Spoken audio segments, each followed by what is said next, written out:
You already know the drill. We back again with another episode of Buckle Up with the Boys. Don't forget to like, comment, and subscribe. So strap on your seatbelts, cause it's all pedal to the metal from here. And without further ado, your amazing host, Drew, Billy.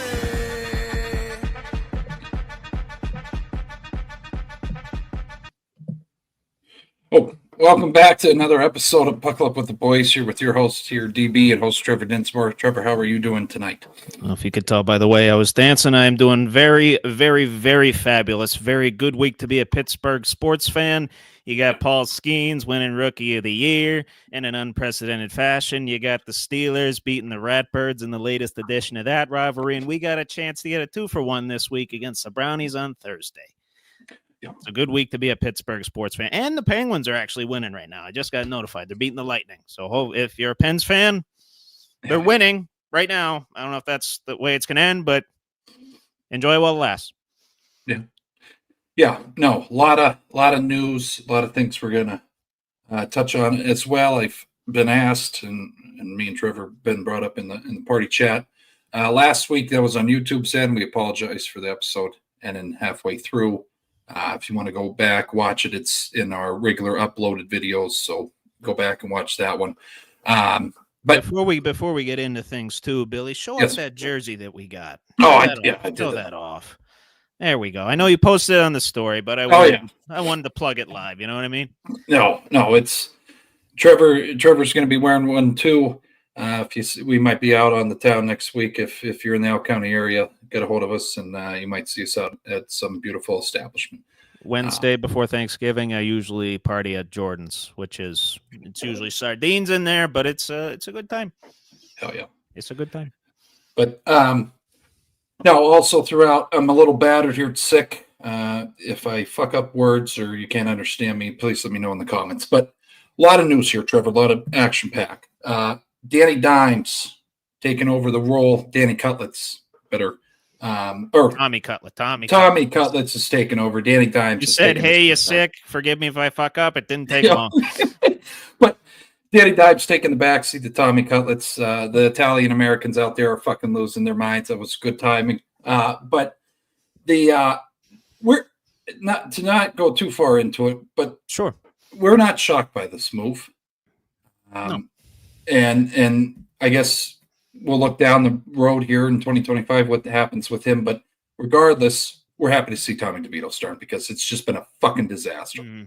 Well, it's also a business decision from the Giants. Daniel Jones has an injury guarantee within that contract, and they have to cut him by a certain deadline next year to save out on some money. They're still going to get a dead cap hit around $22 million, but if he were to get hurt this year and into next year, they'd have to pay him that injury guarantee. So it's a business move as much as it is appeasing to the fans. My question to them is why they didn't go with the guy you intentionally brought in to back up Daniel Jones and Drew Lock. He's been sitting on the sidelines waiting for an opportunity. You said this is the guy. If Danny Dimes can't deliver, this guy's delivered before in certain situations. So we're going to put him in there. But no, I guess the intention is to just put asses in seats. Yeah, big social media following with him and his agent. Yeah. So it's just going to be no, I'm excited to see how he does, but we'll get touch more further on that, I think, later on in the episode. Oh, yeah, it'll be part of one of my segments, Billy. Don't you worry. Yeah, but other news, too, Anthony Richardson, after tapping his helmet, I think that was, about 2-3 weeks ago now, Trevor? Yeah, something like that. Comes out, has the best, probably one of the better games of his NFL career. 20 for 30 for 272 yards, 1 touchdown, 2 rushing touchdowns. And he's happy to have a game like that against his idol and a legend of the game, Aaron Rodgers. Where do we go from here with AR? Is he good now? I don't know. It's one game.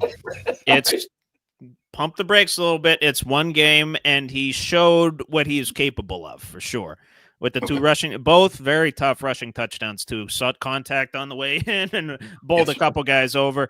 I recall one was like a Jets cornerback, like a 5'11", 185 quarterback going up against 6'5", 240 Anthony Richardson. Yeah. He put his shoulder in there, but AR, he threw his shoulder too. And guess who won that battle? Yes. But no, excellent showing from Anthony Richardson. Actually looked competent this time around and played the game very situationally, very wisely, something you might expect of more of a veteran quarterback. But of course, his abilities on the ground and his ability to bowl guys over, his recklessness, controlled recklessness, if you will, definitely showed out against a struggling Jets team. Yeah. And I guess, two I want to throw out there, I guess, if I was Joe Flacco, I'd be a little pissed off. They didn't make this public until Wednesday. So do you feel he was blindsided by this decision, or do you think that's enough time they rode with him for 2 or 3 weeks and then he's just thrown to the wolves. He's not starting. No, I think Joe's taking it okay. He's a veteran quarterback. He's been a backup. He's been a starter. He knows how this thing works. Decisions are made in the best interests of the team, or, what people at least think are the best interests of the team. Right. And apparently right now that's Anthony Richardson. And if he can develop into a quality quarterback on top of having the Colts win, which they're in a tight playoff race, they're in the hunt. I believe they're in a playoff spot as we speak. Yes. If not right out, or no, I think they're below the Broncos, actually. I'd have to look at the standings again, but I think they're in the hunt. Regardless, they're in the hunt. They have the ability to make the playoffs. They have a good enough defense. I know that. It's just a matter of whether the offense can keep pace. And that's what's plagued them with Joe Flacco in recent weeks and with AR to start the season.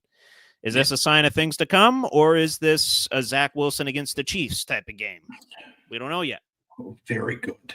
It's a very no, but I got to say this, and people that have watched this. He is so hot in the card hobby, but it's not even that. The talent he brings to the field, Trevor, the mobility, the arm accuracy, the arm strength. If the guy can just keep his fucking marbles, he could be one of the greats. If he just, yeah, he has the physical talent. He just needs reps. He needs reps. He started 14 games in between high school and the NFL. Yes, not a whole lot. One full season of college football. Yeah. The question's always been clear with him. He just needs reps. He needs experience against the speed, wisdom, and everything else that comes with facing an NFL defense and NFL defensive coordinators and personnel. Correct. Hold on here. I'm just gonna. How we doing, Josh? Hope you're having a good night. But no, going further here with the news. This one just really made my Sunday. Except the Steelers win over the Ravens, that was big, and then the Bills victory. But this one here, Trevor, when I looked at the scores coming across the bottom, 52-6, the Jaguars absolutely get fucking blown out by the Lions. Where are we at with Doug Peterson's future in Jacksonville? That's where he's done. It's just a matter of when. Okay. If they want to wait till the end of the season, or if the hammer's going to come down, hell, it could come down this week. And experts seem to think the same thing. Shefty said the same thing. I believe Rap Sheet kind of in agreement with Shefty, as far as I know. The hammer could come down tomorrow. It could come down at the end of the season. But all we know is Jaguars are in a tough spot because you're going to get a top pick in the draft. Who do you take with it? You probably don't take a quarterback, right? You just sign Lawrence. Do you just full-on tank and go after Travis Hunter, get a weapon like that on both your offense and defense and help potentially special teams? That's a very good idea. Didn't think of that. Yeah. Hell, you're missing Calvin Ridley quite a bit. Why not go get Travis Hunter, huh? That would be interesting. Yeah. No. No, literally right now they're just in protect Trevor Lawrence mode. They're throwing Mac Jones out there week to week, and rightfully so, they're getting slaughtered. There's a reason why I have the terrible towel here. And these guys are learning why you don't fuck with the towel. Okay, correct. We've said it multiple times. Yep. The curse is real. But I will say this. A quote from Peterson. He told reporters he's been around the league for a long time. If it's going to happen, it's going to happen. But at the same time, I still have the job to do, and that's to get ready for a division opponent here in 2 weeks. So, sure, I think he knows, too, he's fucked. I think he knows he's on his way out. He's just trying to say the right things for his next position he might get in the NFL. Week 12 is a bye week for them, so it would make sense if they are going to do it mid-season. That way, you can install your interim. They can install their philosophy and habits, and the offense and defense schematically, it's not going to change, but you need to get used to the dynamic of this is our leader now. Mm-hmm. And right now, that's still Doug Peterson. Yeah. And we've seen what an interim coach can do, that sometimes they can light a spark. They can, plug a team up their ass, and they can actually go get a couple of wins. Yeah. Not that the Jaguars are trying to win right now. I know they were at the start of the season, but it's you're done. I don't want to stay too long on it, but I got to say this.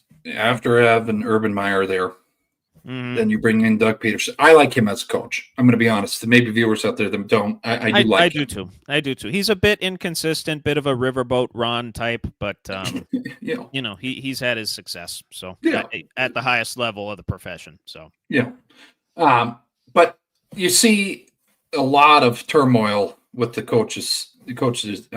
head coach position there. Do you think that has to do with the owner, GM? You see other firings happening, or are we just getting rid of Doug Peterson and we're just going to keep riding with the staff above him?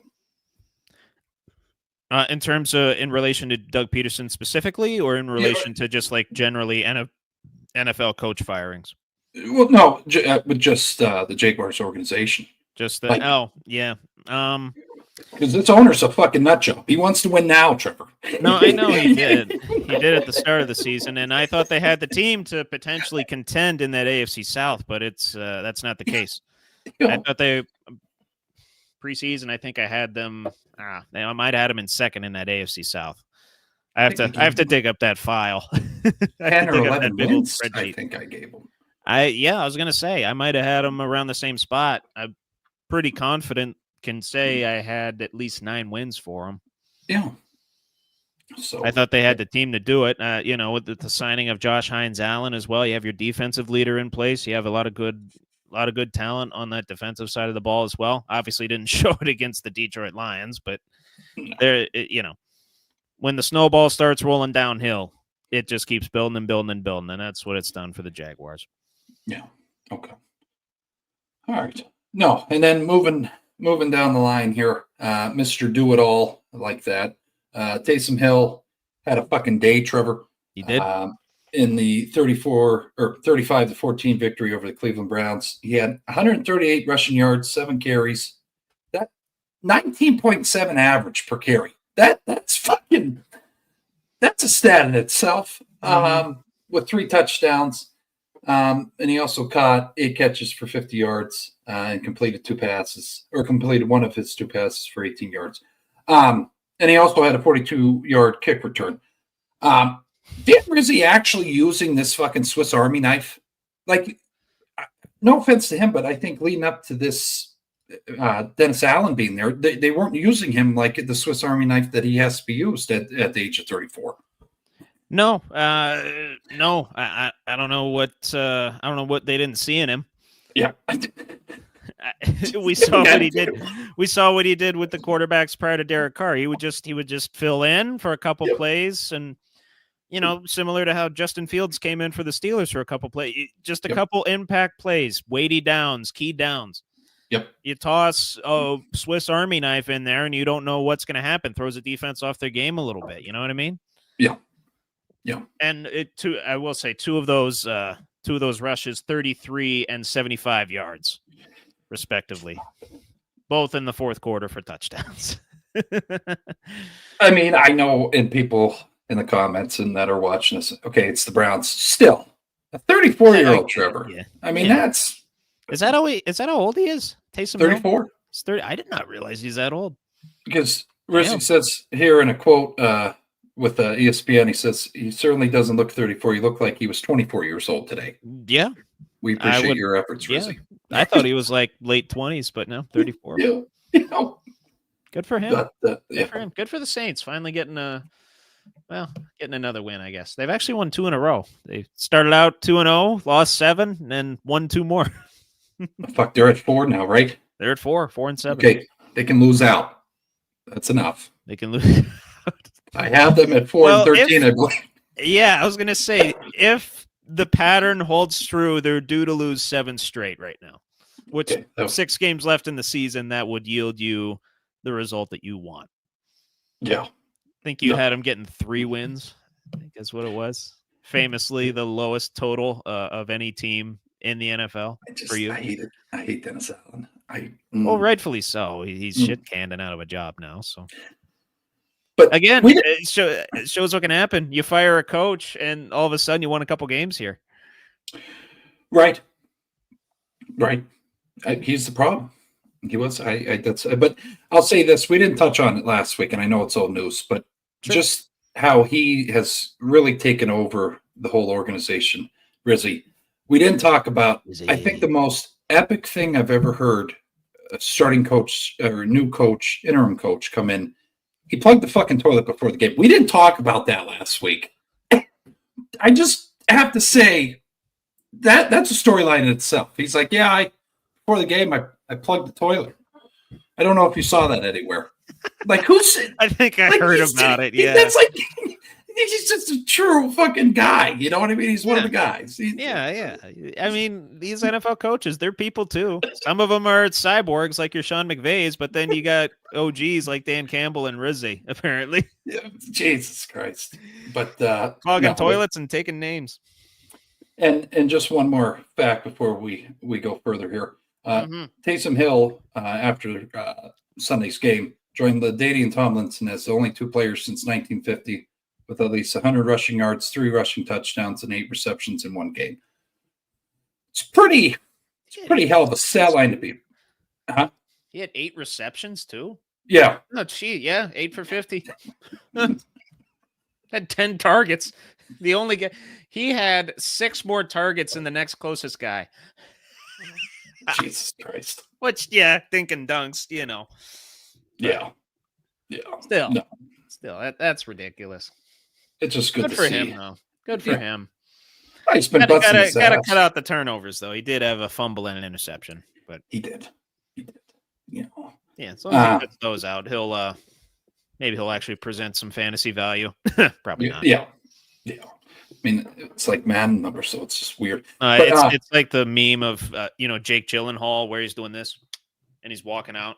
That's like Taysom Hill, his one good week in fantasy, and he's going to go back to being a shell of himself next week. Yeah, he's going to go back in the closet, and then he'll come back out, and then he'll come back out in like week 11 next year or something.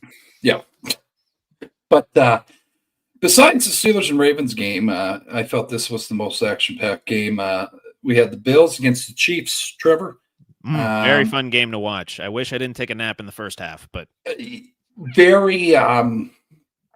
The wife, everybody at the little watch party we had was losing their shit during the Ravens game. I couldn't eat during the fucking game. Had to eat real quick, shovel it in, then back on anxiety train with the Bills because a lot of bets were placed on this fucking game. Same. So my parlay did hit. But 30-21 victory over the Chiefs. Bills were able to do that. Josh Allen actually looking like the old Josh Allen in a way. And what I mean by that, Trevor, he wasn't scared to run the fucking ball. Like, I know we bitched about him protecting himself, but he that element to the game electrifies the shit out of that offense. I don't know what it is.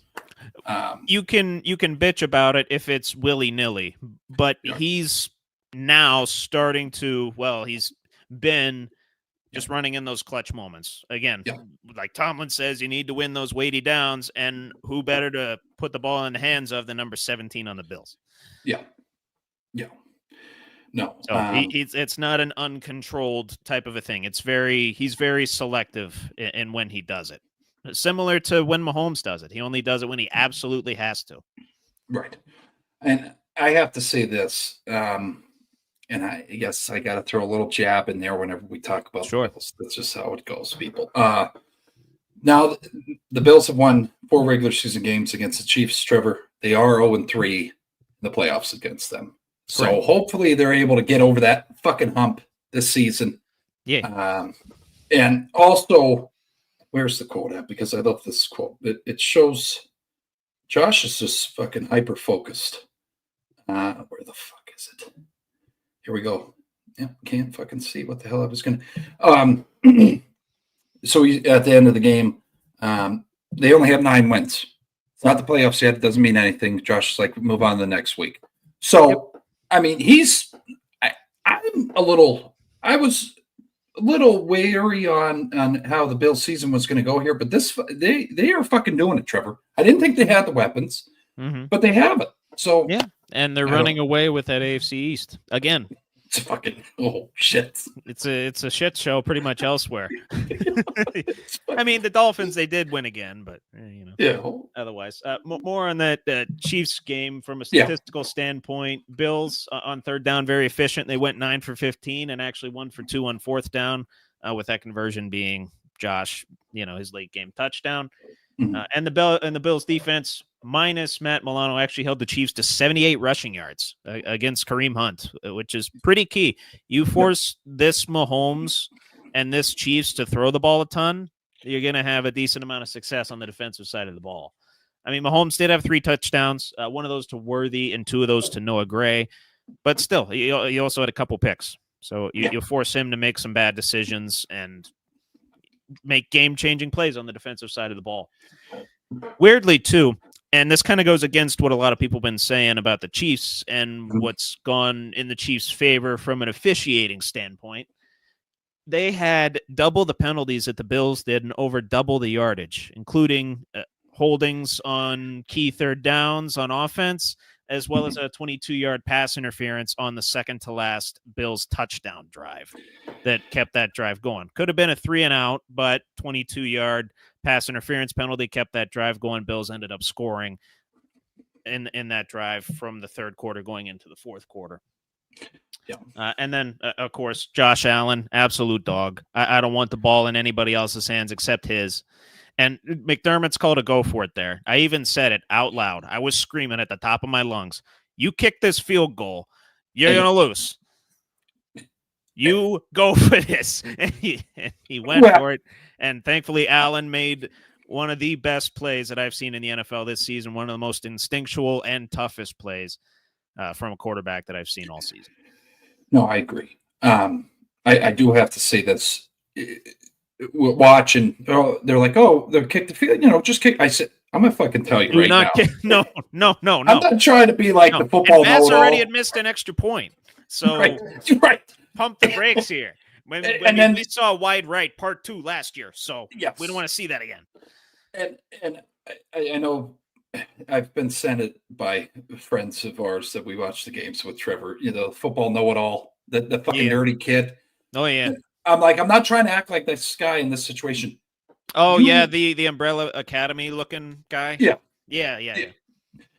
I just said to them, though, until that time shows 3 zeros at the bottom, you do not count the fucking Chiefs out. We've been there before. You go for this. Done that. Oh, yeah. And, it worked out. That was really out of character of McDermott, though.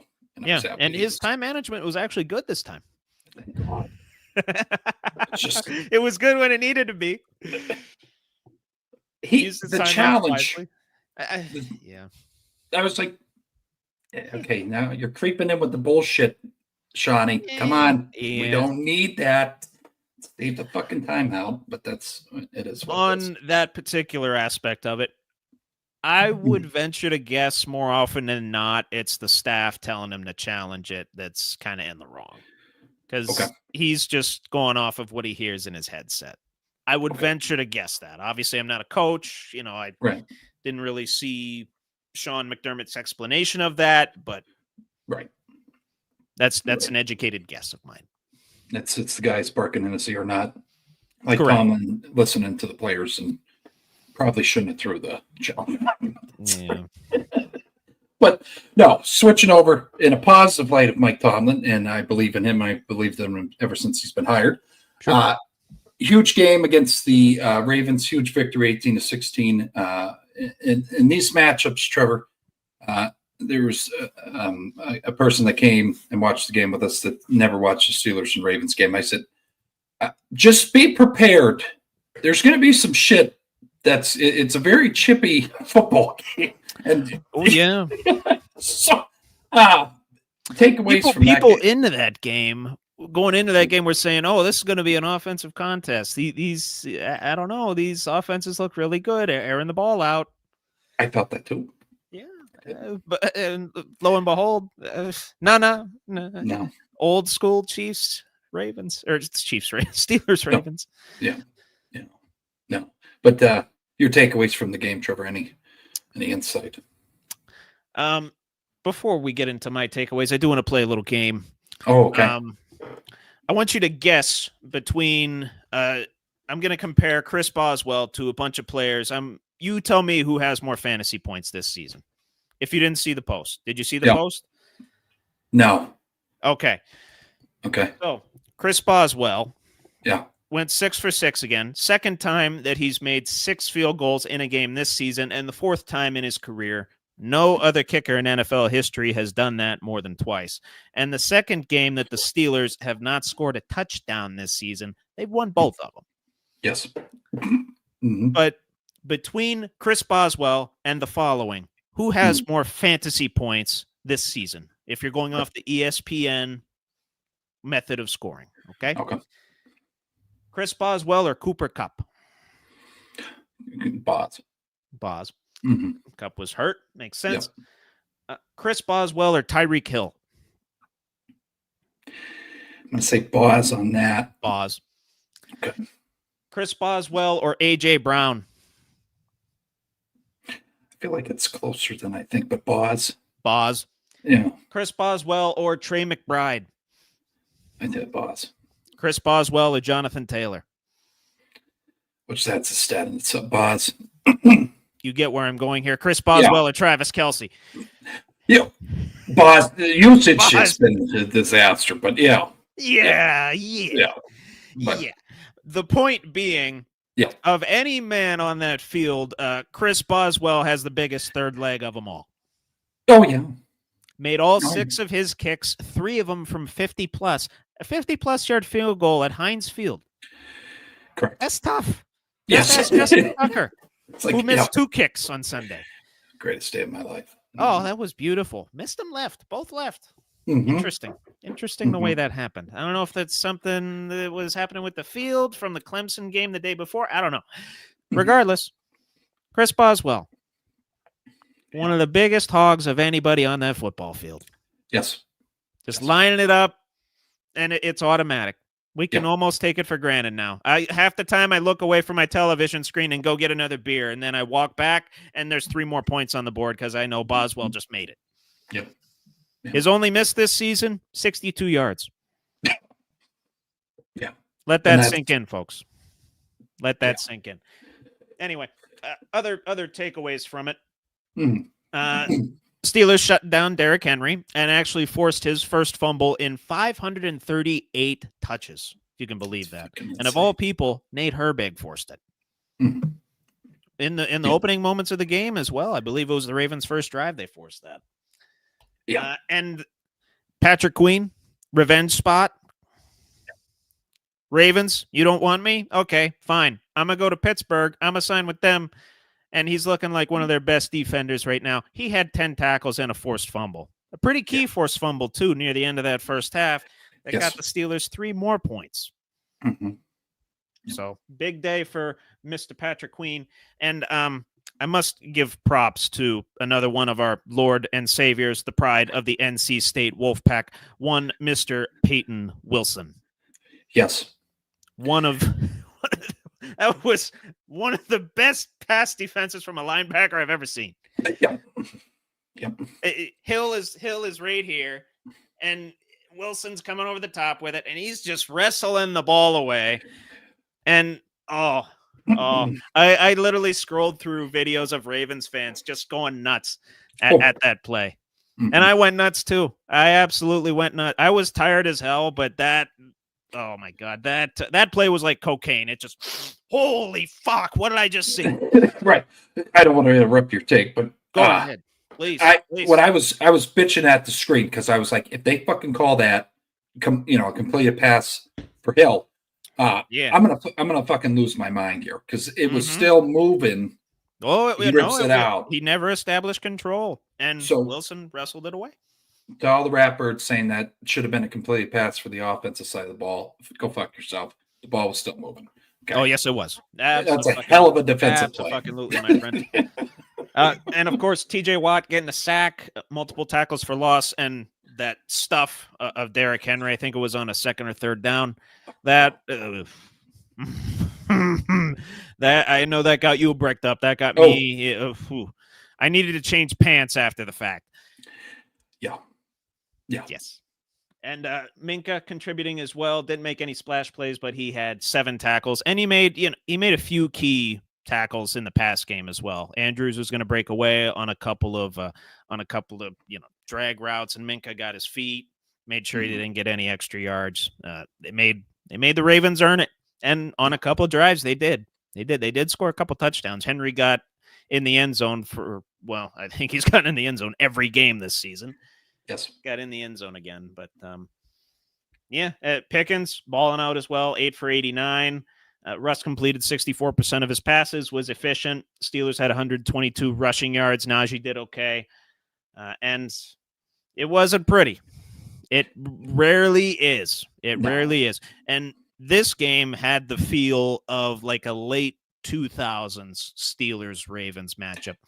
It was minus Ben's sideways nose. It was chippy as hell. There were a lot of penalties in this game. There were also a lot of unenforced penalties because there were personal fouls, unnecessary roughnesses, or unsportsmanlike conducts on both sides of the ball. I feel like there were 3 or 4 different occasions where there were scrums and that got called. Yeah. And, of course, some of them, Broderick was involved in a couple of them. For the usual, Darnell, which I don't know why Ravens players were like Peacock and Darnell Washington. Why are you doing that to yourself? The dude is 6'7", almost 300 pounds. Yep. And not to mention, he made a couple plays down the middle as well when we decided to use the middle of the field. Clutch catch. Mm-hmm. Oh, yeah. Yeah. So made the plays we had to win. Yep. And the Ravens, they did not. It again came down to a 2-point conversion at the very end of the game. Mm-hmm. Ravens could have tied the game, and I forget what the situation was with the Steelers, how many timeouts they had. I know there wasn't a lot of time left on the clock, but would have forced the Steelers to go down, make a game-winning drive, and who knows? Might have happened, but thankfully we didn't have to know. Right. 18-16. Yeah. No, who would have was thinking of a offensive juggernauts my ass. For the umpteenth game in a row, both of these teams fail to score 20 points. Come on. It's Steelers Ravens. You can throw everything out that happens before or after the fact. On a Sunday when the Steelers and Ratbirds are playing, it's going to be low scoring, it's going to be a battle, and it's going to be chippy as hell. Yes. Yeah. No. I can't stress it enough. My takeaways, I guess, and I saw it all over social media. Russ pocket, I'm not sure what the fuck was going on, Trevor. I don't know if he should have just stopped stepping up.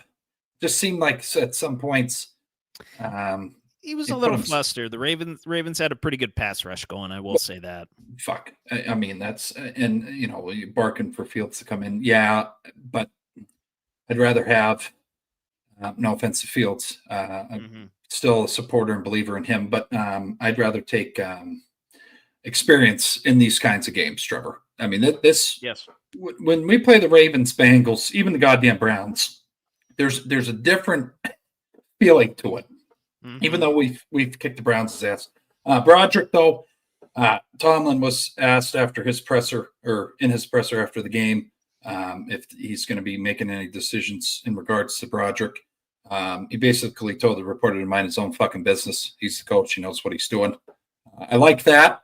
Mm-hmm.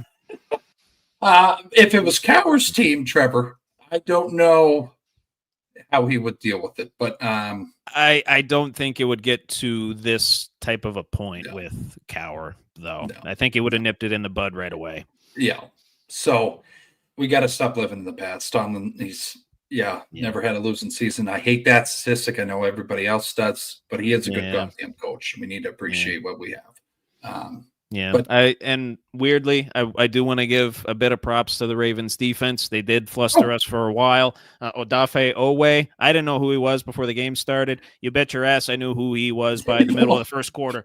Had 4 hits on Russell Wilson, 2.5 sacks. Brandon Stevens also had half a sack, and Roquan Smith doing right by his middle linebacking spot, getting 13 tackles, 8 of those solo, and 2 tackles for loss.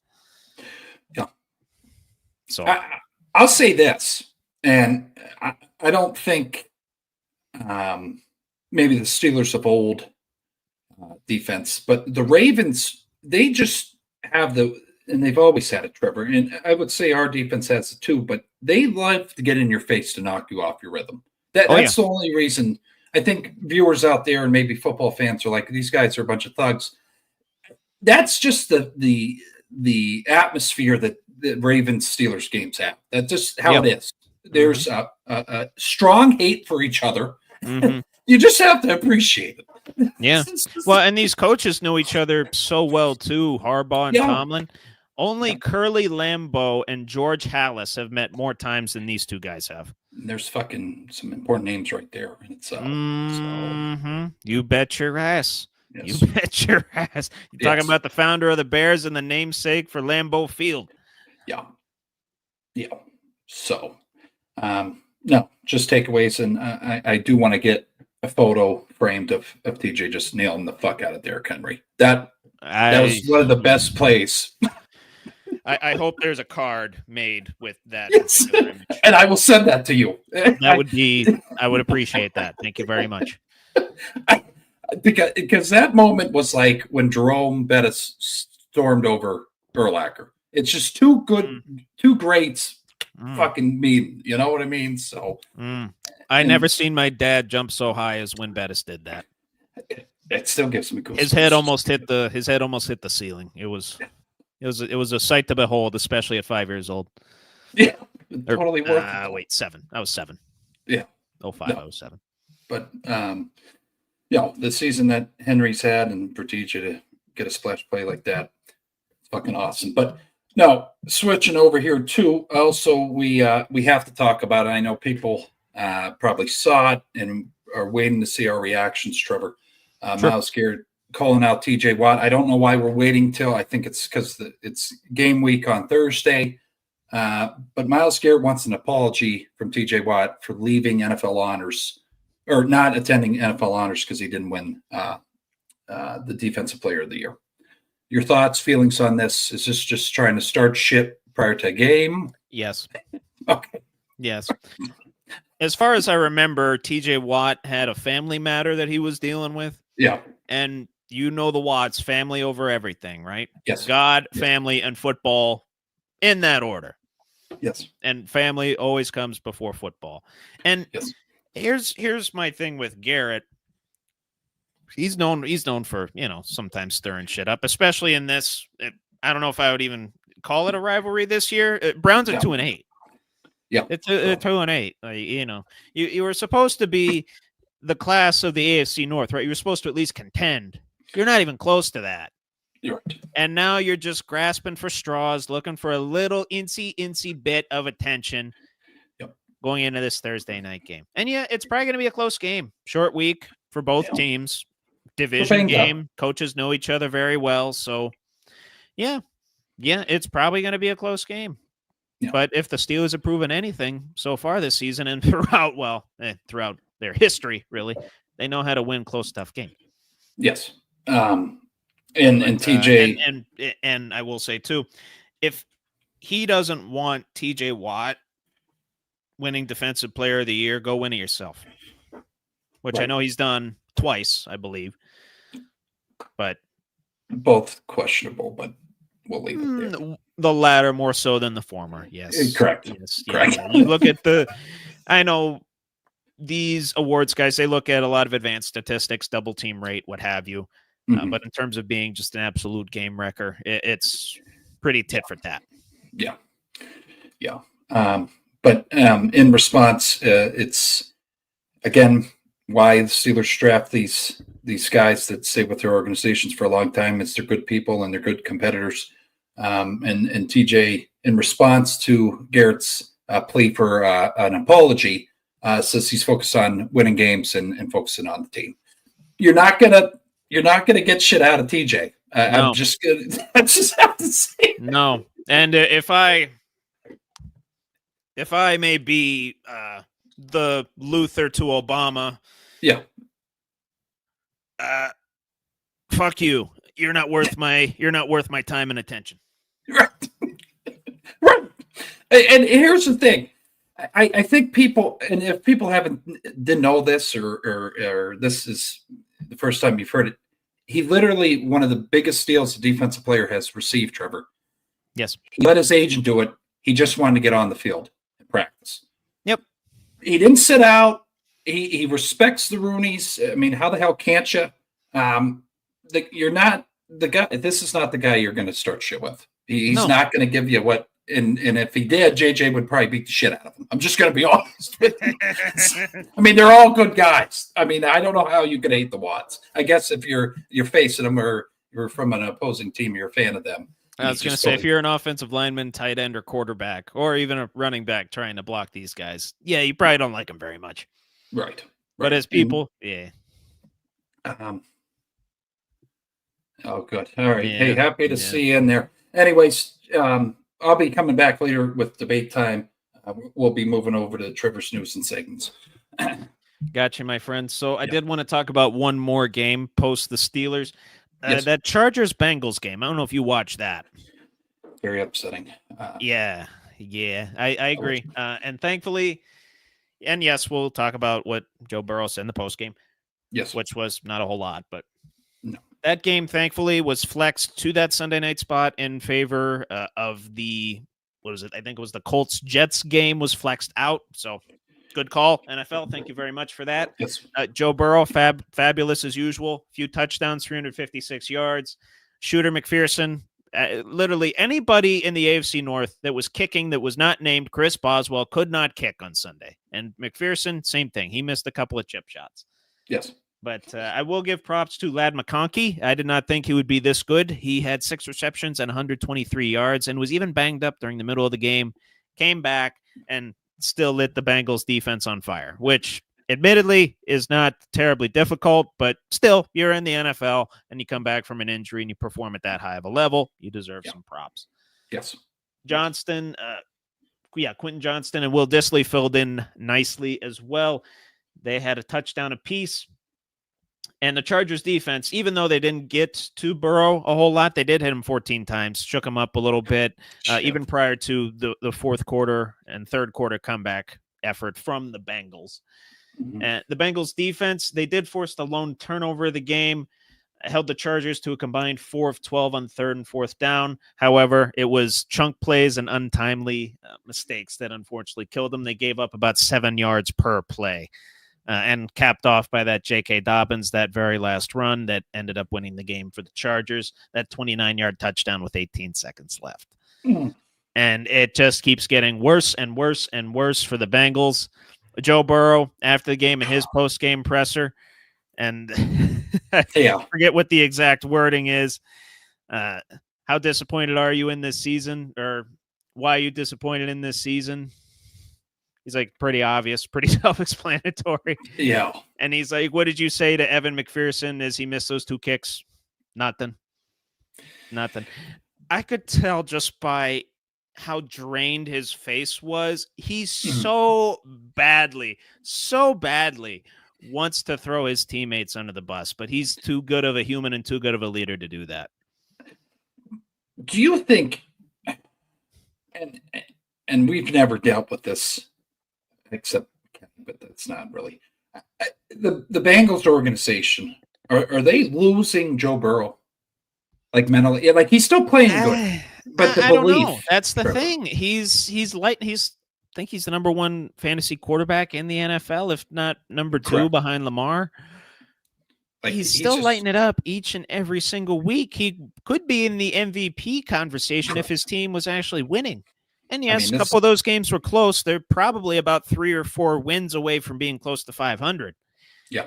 But as it stands, they're 4-7. They're 4-7 and very, very much on the outside looking in. They're going to have to overcome quite a bit here. As it stands, as I pull up these playoff standings real quick. As it stands, they're 10th. They're 10th, and they're chilling right behind the Dolphins, Colts, and those are the two teams they would have to overcome on top of the Broncos, who are sitting at 6-5. Yeah. Talked a lot of shit on Burrow over this years of doing this fucking show. Mm-hmm. I have to say, why, but yeah, you did. Pretty boy, ice boy, whatever. I just came up with these stupid, but honorary member of NSYNC. Yeah, the haircut, what have you. I have to say though, he has my respect at this point because he's literally doing everything he fucking can, and it's just not fucking working. I was concerned with him with the wrist, Trevor. He comes out, shuts my fucking mouth, shuts all the naysayers' mouth. It's not his play that's losing the goddamn games. It's the defense and just the special teams. There's always something going on with this organization this year. It sucks. I feel bad for him. I do. Agreed. Yeah. Agreed. Yeah. I mean, just imagine if McPherson was even able to hit one of those kicks. It's a whole different ball game. It's a whole different ball game. And that's what's different.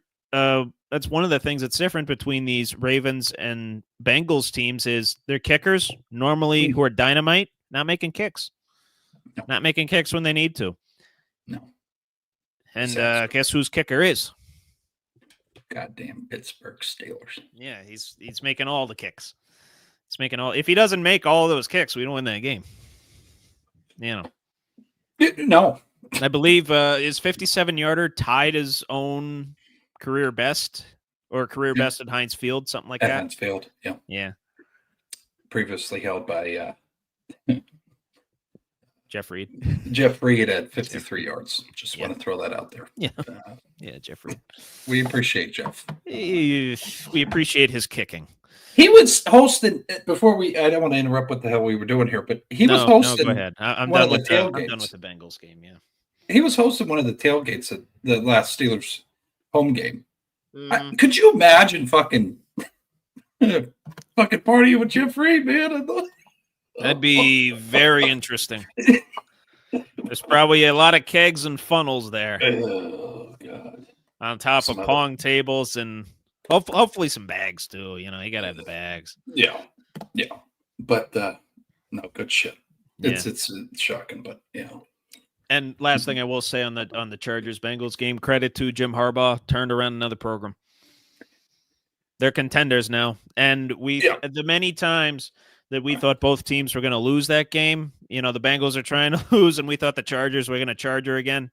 Mm-hmm. It's ultimately the Chargers who came up with the play to win the game. So he was on McAfee last week. Shout out to them Jim. Guys. Yeah. Mm-hmm.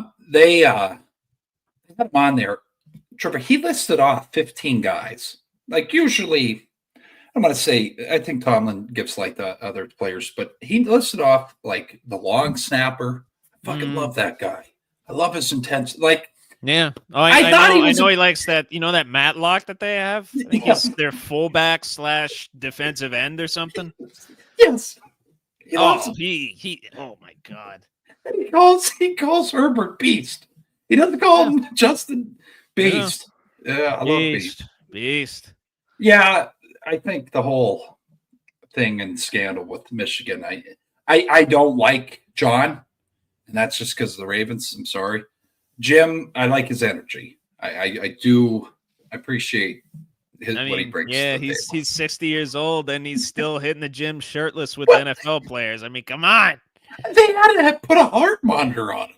And I was saying, when I saw that article, I was like, because he can't fucking calm down. He's always fucking all gas. Oh yeah, he's just like, he's got to meditate a little bit. Yeah, you don't know. You gotta fucking come down. Come on, Jim. Man. Jesus, fucking kill yourself here, geez. But no, good shit. Good shit. And just two other pieces of news. One other football piece of news. Jets fired their GM Joe Douglas amid their woeful season. Rich Eisen, renowned Jets fan, very respectable human being, one of the co-founders of the NFL Network. For once, was left speechless. And and he's talking about the Jets here. He's usually not very speechless about the Jets. He was this time. Mike Greenbaum as well, or Greenberg, excuse me, Greeny, if you will, was as amped up as any Jets fan coming into this season. I can only imagine what he emotionally is going through. So I will keep them both, as well as all Jets fans, including Fireman Ed. I will keep them all in my prayers. Not showing them on the screens anymore. We've seen a whole, and I hope I'm not taking something that we're going to be talking later, Trevor, when I say this, but Rodgers done after the season? Maybe. Okay. Maybe. You never know. Okay. You never know.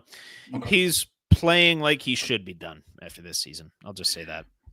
Yeah, disaster. He looks like Ben in his final years. You know, it's and it's sad. And I got to say this before we go to your segments, because I don't think I've said this yet on the program here. It's hard to see the greats from our childhood deteriorate. Yeah, they're going away. Mm-hmm. And I think Rodgers is the last.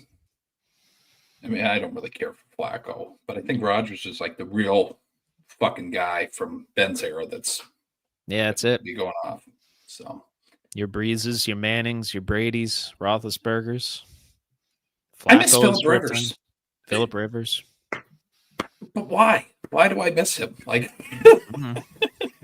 you miss his PG trash talk, or his 9 kids? 9-yard touchdown. It's good shit. Yeah. But yeah. Anyway. Yeah. And one baseball piece of news. Oh, yes, y'all see nice. the jersey that I'm wearing here. Yes.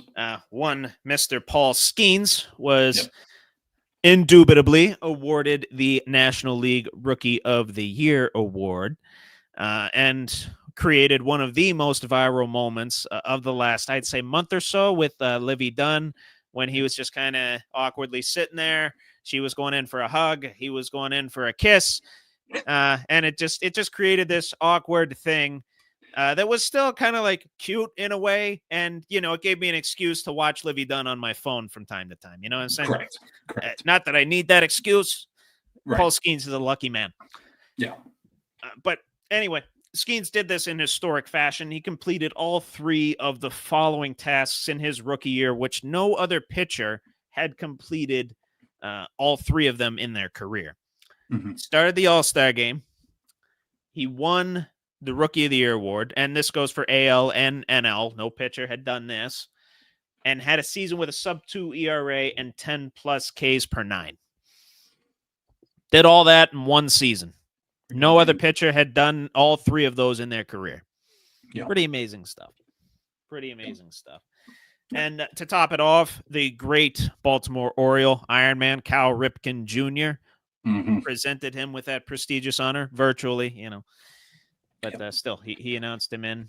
And there is one little caveat to this Rookie of the Year award, though. As proud as I am of Paul Skeens, it means now that he has logged a full year of MLB service in the eyes of the league, meaning he is eligible for free agency a year sooner than expected. So originally it was going to be 2030 where he was eligible for free agency. Now it's 2029.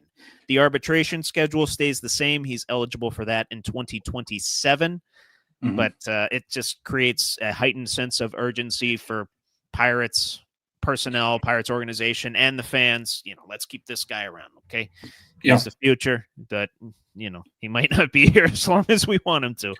Yes. I want him to be a lifetime Pirate, but I got a bad feeling he's going to grow beyond Pittsburgh. So we better enjoy him while he's here. Yes. And, of course, enjoy his woman while she's here. Right.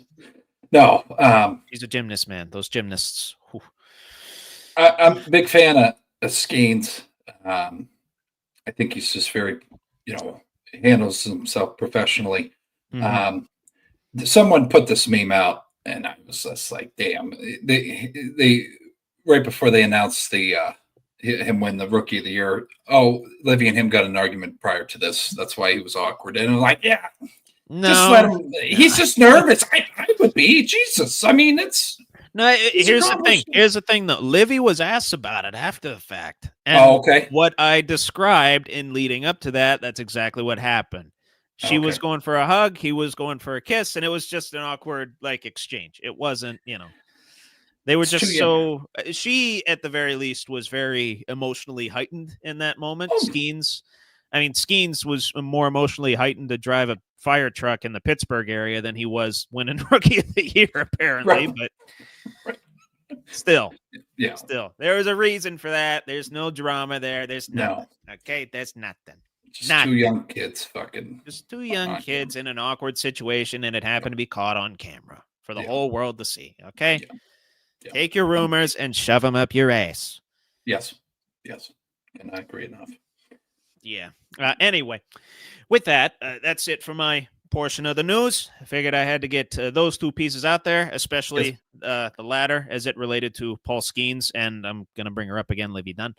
Yes. Moving on to my segments now. We'll start with What's More Likely, my good buddy.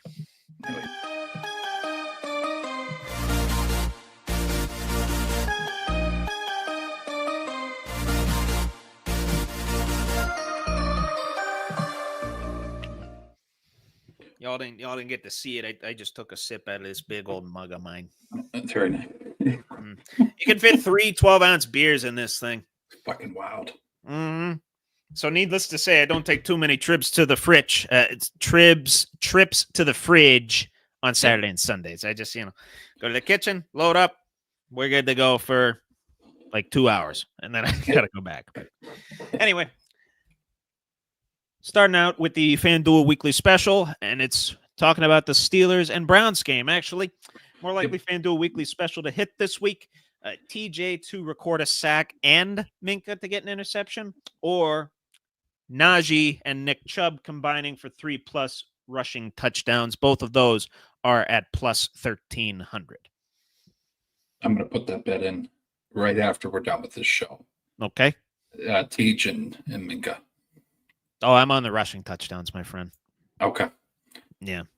To me, I mean, we gave up one to Henry last week, and I think Najee we're due to score again. We're due to score some touchdowns.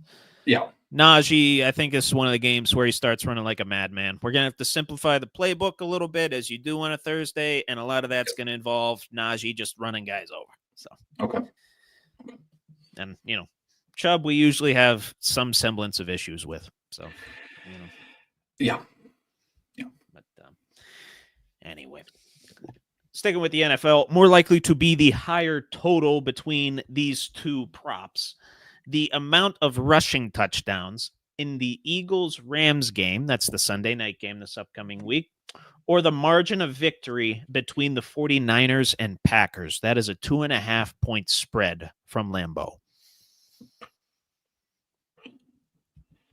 And, both those teams about the same skill level. Niners looking to break out a little bit. Packers barely hung on a blocked field goal this past week. Yeah, I'm going to go with the latter. You think the margin of victory is going to be a little greater? Yeah. Okay. Yeah, I thought I might be able to sucker you in and maybe get you to go with the first one. And I was just kind of interested to see the logic behind it. But, I'll say margin of victory as well. I really think, if people remember, this is last year, maybe I think a month later, it was in December. Purdy couldn't handle the fucking ball in the rain against the Packers. Yeah. So I see the Packers walking out with. I go for it. I could see it. Trevor. I could see it. And Purdy he's dealing with some shoulder soreness or something. There's something going officially listed on the injury report today. So not looking like the Purdy we know. No, definitely not. Well, that whole Niners team, they've been banged up all year. It's just one thing after another. That's gone bad for them. And even Kittle was hurt this past week. So sucks. Yeah. Sucks. Yes. Yeah. But moving over to college ball, got a couple of key games here that could determine the fate of a couple of conferences and, playoff implications as well. More likely double-digit favorite to lose their game and all but lose out on their potential playoff hopes.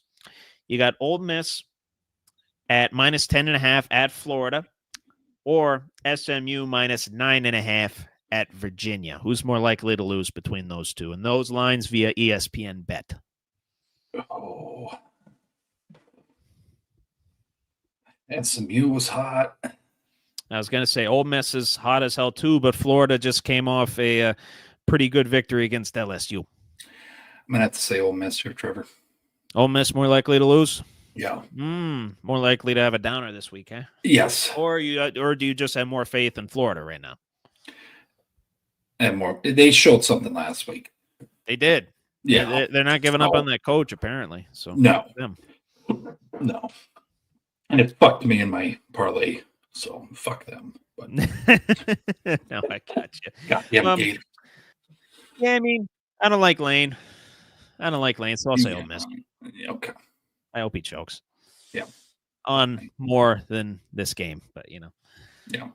Leave that to the viewer's imagination. More likely to win by more points. Mm-hmm. Georgia's favored by 42.5 against UMass, or Tennessee, who they matched up with this past week and actually went on a fourth quarter run and looked very good. Tennessee favored by 41.5 versus UTEP. And those lines are via FanDuel. UMass. Yeah, I'm going with the first. 2 wins on the season. I think UTEP, same thing. I don't know why the fuck they're doing this. Just like late season off week.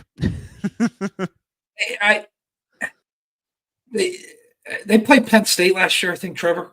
Who? Ole Miss? UMass. Yeah, I believe so. It was a disaster. Season, yeah. Like a 62-0 game or something, yeah. I mean, they're an A-10 school for all the other sports. You just let the fucking program die. It's just, you can't compete. No offense to them or UMass alum out there, but I have to hate you too because, no, I'm taking UMass in that. They're going to who's going to win by more points, Georgia or Tennessee? That was Georgia. Think Georgia? Okay. The fucking apps. It's going to be a disaster. Gotcha. What? Fair enough. I'll probably take Georgia as well. They're running high right now, coming off of an emotional high versus Tennessee.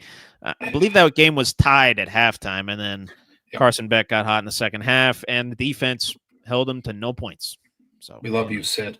We love you. We love you, Sid. Oh man, he looks like a creep, man. Yeah, he's Sid from Ice Age. Look it up, people. Look up a photo of Sid from Ice Age and look at Carson Beck. Yeah. You tell me there's no comparison. Anyways, keep it. Sid the Sloth. Gee, is that what he was? He was a sloth. Yeah. What was the freaking squirrel's name? Scat. Yeah. Scat. The one that broke off the icebergs with his nut. Scat. Jesus. Anyway, going with a WWE one here. Oh, very we good. got a women's war game match that came together this past week, and a pretty big return by one Rhea Ripley, who did have a face guard that orbital bone. Mm-hmm. Who's more likely to win at War Games, Team Bianca or Team Liv? And I can list off the participants if you need them. We believe and we appreciate Liv Morgan, so we're gonna go Liv. I don't even go need Liv. Yep. Okay. So I'm gonna give the lineup anyway. Liv Morgan, Nia Jax, Tiffany Stratton, Raquel Rodriguez. I can't roll my R's. I wish I really could. And Candice LeRae, the Poison Pixie. Ooh. Yeah, interesting stuff there. And Team Bianca, of course, Bianca Belair, Jade Cargill, current tag team champions on the women's side. Rhea, Io Sky, and Naomi. Ooh. Never mind. I was going to say, Nia Jax looks unstoppable right now, though, Yeah, I'll stay with it, but both teams, those are loaded lineups. I was going to say, it's going to be a good good match, I think. I want to see Tiffany Stratton do a moonsault from the top of the cage. I think that'd be kind of cool. I think Io Sky did... I think it was a crossbody with a trash can on top of her last year. Oh, that was insane. That and the men's war game match. That was very good. Some fucking intense. Oh yeah, they get creative with that. They get creative with that, man. I enjoy it. I enjoy it. Looking forward to it. But yeah, that's actually all I had for what's more likely. I only had 5 this week, but I got an extra one in both all in and the scale segments. So we're going to go right into all in, raise, check, or fold if we could, Billy. And Yes, thank you for tuning in to what's more likely this week. Oh, yeah.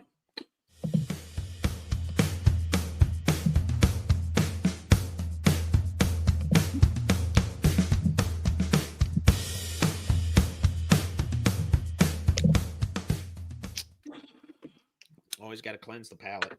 Mm-hmm. Yeah. That might not be enough. Anyway. Yes. Going into all in, raise, check, or fold, the topic we touched on earlier, and I warned you pre-show not to talk about it too much, but we're going to talk about it now. Yes. One certain Italian man that still lives with his parents and is going to be quarterback for the New York Football Giants. One Tommy Cutlets, or if you want to call him by his real name, Tommy DeVito. Tommy DeVito. He's going to unlock this Giants offense. Yeah. And they're going to win some games with him. Every Italian American, okay, that owns a deli, is seeing their fucking sales go up, Trevor. We're going all in there. Okay. I think he's got a sponsorship from like a local deli. Yeah. The gabagoo is going to be fucking pouring over. Okay. And the fans are going to be losing their minds. We're all in on that. They need fresh air. Oops. Okay. They need fresh air. You think he's going to win some games? I believe his record all time, what? It's 3-3. I believe so. 8 interceptions, 3 interceptions, or 8 touchdowns, 3 interceptions. Yeah. I'd see 2 or 3 wins coming out. Okay. Just to list it off here, they got the Bucks next. Oh. Then they go at the Cowboys. Oh. Versus Saints, versus Ravens, at Falcons, versus Colts, at Eagles. I think they could win 2 of those. Holy shit. I think they beat the Cowboys somehow. Then Eagles, by that point, they could be resting their starters. Well, actually, no. Detroit's probably going to get that number 1 seed. It's Fugazi. I mean, the Falcons are, they could sneak that one out. Or, the Saints could regress, go back into the shell that they are. Oh. I think he can win 2 games. Yeah, that's something, though. Damn. Yeah, I know it's a bit of a tough stretch, but I think could you imagine Daniel Jones in that stretch? Oh yeah, not good. Not good. That being said, I'll say Rays though. I'll say Rays on that. Okay. As excited as I am for manja touchdowns, manja. What does manja actually mean? Do you know? I just say it. So do I. When we were at that beautiful establishment with Doug, I was saying it, and there looked like there was other people speaking Italian, so they didn't take offense to it. So I hope it wasn't. I hope it's not derogatory. I hope not either. I'm literally Googling it. It means eat up. Oh, okay, then it was appropriate then. All yeah, right. No, we're good. We're good. Restaurant, it was good. Right. Yeah. Well, if you want to use it in an inappropriate context, Chris Collinsworth can manja a bag of dicks. There you go. We appreciate that. Manja. We appreciate that. Oh. Of course. What's a podcast episode without trashing Collinsworth at least once? You have to. Just once. Anyway, Baltimore Ravens. Mm-hmm. Talking about them a little bit. They've let a few games slip. Oh, They had a lot of mistakes in those games. Mm-hmm. They had a lot of penalties in this past game. Yep. A lot of turnovers, too. Yep. If you're a Ravens fan, it's time to push the panic button. You're trailing the Steelers. You're kind of on the fritz of the playoffs right now. You got, who is it, Denver sneaking up behind you? I would say check here. Check? Okay. Mm-hmm. Okay. Yeah, and the Chargers are actually, they're ahead of you right now. They got 1 less loss. So you might have to go on the road against the Bills or the Texans or the Steelers again. If you stay in the spot that you are. Yeah, they're divisionally. That Browns loss, Trevor. That put the knife. That a loss that they could have easily won. I watched that game from beginning to end. Yes. Ravens dropped like 6 or 7 interceptions in that game. Yeah. Including one that would have sealed the game out of the hands of Kyle Hamilton. Oh, he was a piece of shit this week, too. Don't even. No, I know. He was a menace. He was a menace. I respected him for it. I didn't like it, of course. He's in the wrong uniform, but reminded me of this. I know. Back in the day. Just fucking. I know. He does. That's what he does. He did that at Notre Dame, too. Oh, I didn't know. Okay. Oh, wow. Yeah, he was smart, but he, a little constructively. It wasn't like an issue, but still, know.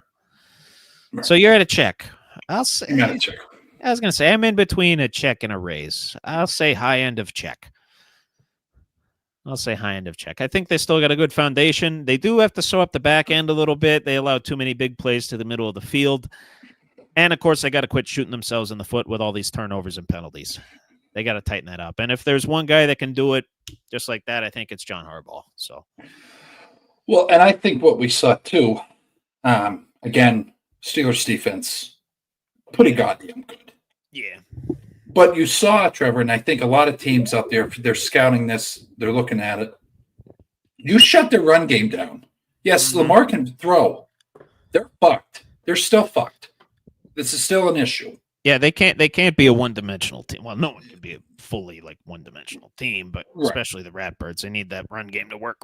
Yeah, and if you shut that down, I'm sorry, I don't think they'll ever get over the hump. The passing, they can't have the rushing is their crutch, and if you kick the crutch out, they're fucked. So we did that, didn't we? We did. Yeah. We did. And also, I think they're the most penalized defense this season. They're up there. I don't know if they're the most penalized defense, but I know they have a ton. So, I mean, that's also integrity. I mean, they got a good front seven. They got a good linebacking core with Roquan, and obviously their defensive line is one of the better in the league, but their back end is just they just don't have any depth back there. They miss Patrick Queen, I'll tell you that. Yeah, I bet. And Tomlin said it, another man's trash is another man's treasure. So. He's our treasure. And he forced a key turnover on your asses as we kicked your ass this past week. So, yes. Thank you. Thank you very much, Ratbirds. Yep. Anyway, Dallas Cowboys. Yep. Let's talk about them for a quick moment, shall we? Yep. The roof is literally caving in on their season. Yep. Whether it's the sun in the players' eyes or literal panels, metal panels from the roof falling onto the catwalk and onto the field, Cowboys can't seem to get their shit figured out at all. No. And, of course, they lost this past week. Another home loss. They're now 0-5 at home. And I say it a bunch, but if I were to say Cowboys are going to be 0-5 at home to start the season, you would have told me I was an idiot. Yeah. Rightfully so. But they got their asses handed to them by the Texans and Joe Mixon the other night. Yes. Or, excuse me, last night. That was a Monday night game. Mm-hmm. Joe Mixon, 3 touchdowns, 109 yards. Ridiculous. Yeah. Which I will say on that real quick as well. Joe Mixon setting a little bit of Texans history there, if I can find it. Had his 6th 100-yard rushing game this season and tied a franchise record with one Arian Foster, 6th straight game with a rushing touchdown. Arian Foster did that in 2011. Blast from the past. Good fucking running back. Oh, yeah. Mm-hmm. Oh, yeah. But anyway, I see this all coming to a head for the Cowboys. Obviously, McCarthy's probably going to go. Yep. And Jerry's going to have to do something splashy. Yep. He's going to have to do something splashy, right? Because he didn't do anything last year or this past year. He went all in on what? Went all in on 3-7, apparently. Correct. Jerry Jones is going to make a splash play of the decade when he drafts Shedeur Sanders and brings in Dion. Mm. Where are you at with that, my friend? And I know Dion. I know what he You're said. talking about, I know he said he's not going anywhere. Yeah. But this talks. You're This talking talks. about, And if there's one thing that Dion likes, I know it's money. talking about And of course, Shadur. Yes. Yeah. You're talking about my two favorite guys in the same sentence. Yes. I'm going to go Rays here. I see it happening. Trevor, you got me in a bind here. There's a lot I want to say, but it's just Say not it. good. Say it, baby. Say it. Say it. He needs to step back. And we've said it multiple times. I know. He's not going to. You're going to bring... It's Jerry Jones. Jerry Jones doesn't step back from the spotlight. That it's just fitting. That's I know. my quote. That just all talk. Yes, Colorado's had success this season. The way he went with everything, how he went about it, I did not appreciate it. But that's him and Jerry are very similar with that. They want results, and they don't give a fuck how they have to do it. They want the results. So yes, and maybe Michael Irvin comes out and he's the offensive coordinator too, Trevor. That would really be the icing on the fucking cake for me. That would be great. Oh, you know how bricked up Dallas Cowboy fans would get over that? That'd be insane. Emmitt Smith comes back as the running back coach. Michael Irvin, wide receivers coach. Troy Aikman comes out of the booth to lead the quarterbacks. He's looking worse every week. No offense to him. I'm aware of that. He looks more and more flushed. Ooh. It's not good. Away from the bottle there, Troy. I don't know what's going on, but looks like Jim Irsay more and more every week. Yeah, God bless him. But I see that happening. I'll be at Rays on that. Okay. Yeah. Big game this week, Big Ten and playoff implications. Hoosiers and Ohio State, the undefeated Indiana Hoosiers against the 9-1 Ohio State Buckeyes. Their only loss to Oregon on the road. Yep. It's at the Horseshoe. Ohio State favored by 13.5 per ESPN bet. I think the Hoosiers, they're going to lose, but I think they're going to ball out and they're going to cover that spread. They will lose, but cover. Let's say they lose by 10. I think that's respectable. Yeah, all in on that, Trevor. And I just need to see if Ryan Day gets the referee staff that he wants for this game. It's going to be a Big Ten staff. Shots fired, motherfucker. Yeah, Shots fired. I know. He's a piece of shit. Dude, I hate him twofold. He's Ohio State, so he's, naturally a rival with Penn State. He also called out Lou Holtz last year. Yep. So, yes. Not only that, and I'll reiterate my issue with that again, he did it post-game. Yes, emotions are running high, and you're going to say some shit that you don't necessarily mean or intended to say. Right. But then you have a little while to calm down. I think it's like a 15-minute grace period before you get to the post-game presser, and then he called him out again. So, Ryan Day, you can manja a bag of dicks. Yep. And honestly, I hope Indiana beats him. I badly want to see Cignetti kick Ryan Day's ass. So badly. Guy. Oh, I love Cignetti. Fucking Yinzer, dude. Come on. I don't know if he's this, but Cignetti. He's just embracing the moment. Oh, yeah. That's what I love about him. He's not a guy that flinches. He's not going to flinch. Nope. His team's not going to flinch. And I think that's going to be a hell of a game. That's a lot of points. That is a lot of points. I think they told him, I think it was after they won their 8th game in a row, Trevor. They're like, hey, you're 8-0 or 9-0, whatever the hell it was. Yeah. And he's like, oh, well, that's great. Like, that was when game day went there for the Washington game? I think they were 8-0 at that point. Yeah. He just, okay. All right. Cool. We still have games to do. Yep. It's like, okay, this fucking guy. Yeah. Yeah. How about it? He's great. I think they broke a program record as well. I think that was a program record. Yeah. 10-0 start to the season, best in program history. Mm-hmm. Whatever. They tied that with the 9-0, and then finally got the 10-0.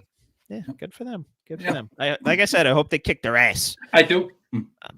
But switching over to basketball and talking about a player that's near and dear to your heart and near and dear to Dustin's heart, obviously. He's on your Lakers, and he's currently running the organization, LeBron James. James. And yes, I'm going to get you triggered here right now. I'm about to get you triggered. Yep. LeBron James is going to play basketball at the professional level because he's still out there getting fucking triple doubles until his son Bryce gets on the Lakers. And for reference, Bryce, currently 17 years old. He's a 3-star at Sierra Canyon, a guard. And he has interest from Ohio State, USC, and Duquesne. Now, I've seen his highlights. I think he's better than Bronny. Just outsider looking in. Yeah. Could be. He could. I honestly have not watched his tape. I only saw the 24/7 sports, like his stats and where he's going to school and stuff. I'll go check there because I don't want him there. Okay. You're just trying to manifest the lack of another James on the Lakers? He's a fucking cancer to the organization. Fair enough. Literally, Genie Bus just eats out of his hands. It's a fucking disaster. And then Rob Pelinka, whatever the fuck his name is. Pelinka. I hated him back when Kobe died. Because he was like, oh, best friend. He was my best friend. Shut the fuck up. No. Powell, he took the spotlight from Powell, Powell's he's not gonna be that guy that gives him the satisfaction of a response. So Pelinka's like, oh, we were shut. I don't like our organization. So fair enough. I don't like it. There's no integrity. It's all fucking Len Hollywood get in there. JJ Redick's a fucking douchebag. Well, you're 9-4 though, aren't you? Yeah, you're like 4th in the West right now. Phil Jackson never bitched about doing interviews. Third in the West, 9-4, third in the West. Did you see this clip though with JJ when I think it's Richard Jefferson? I forget the guy.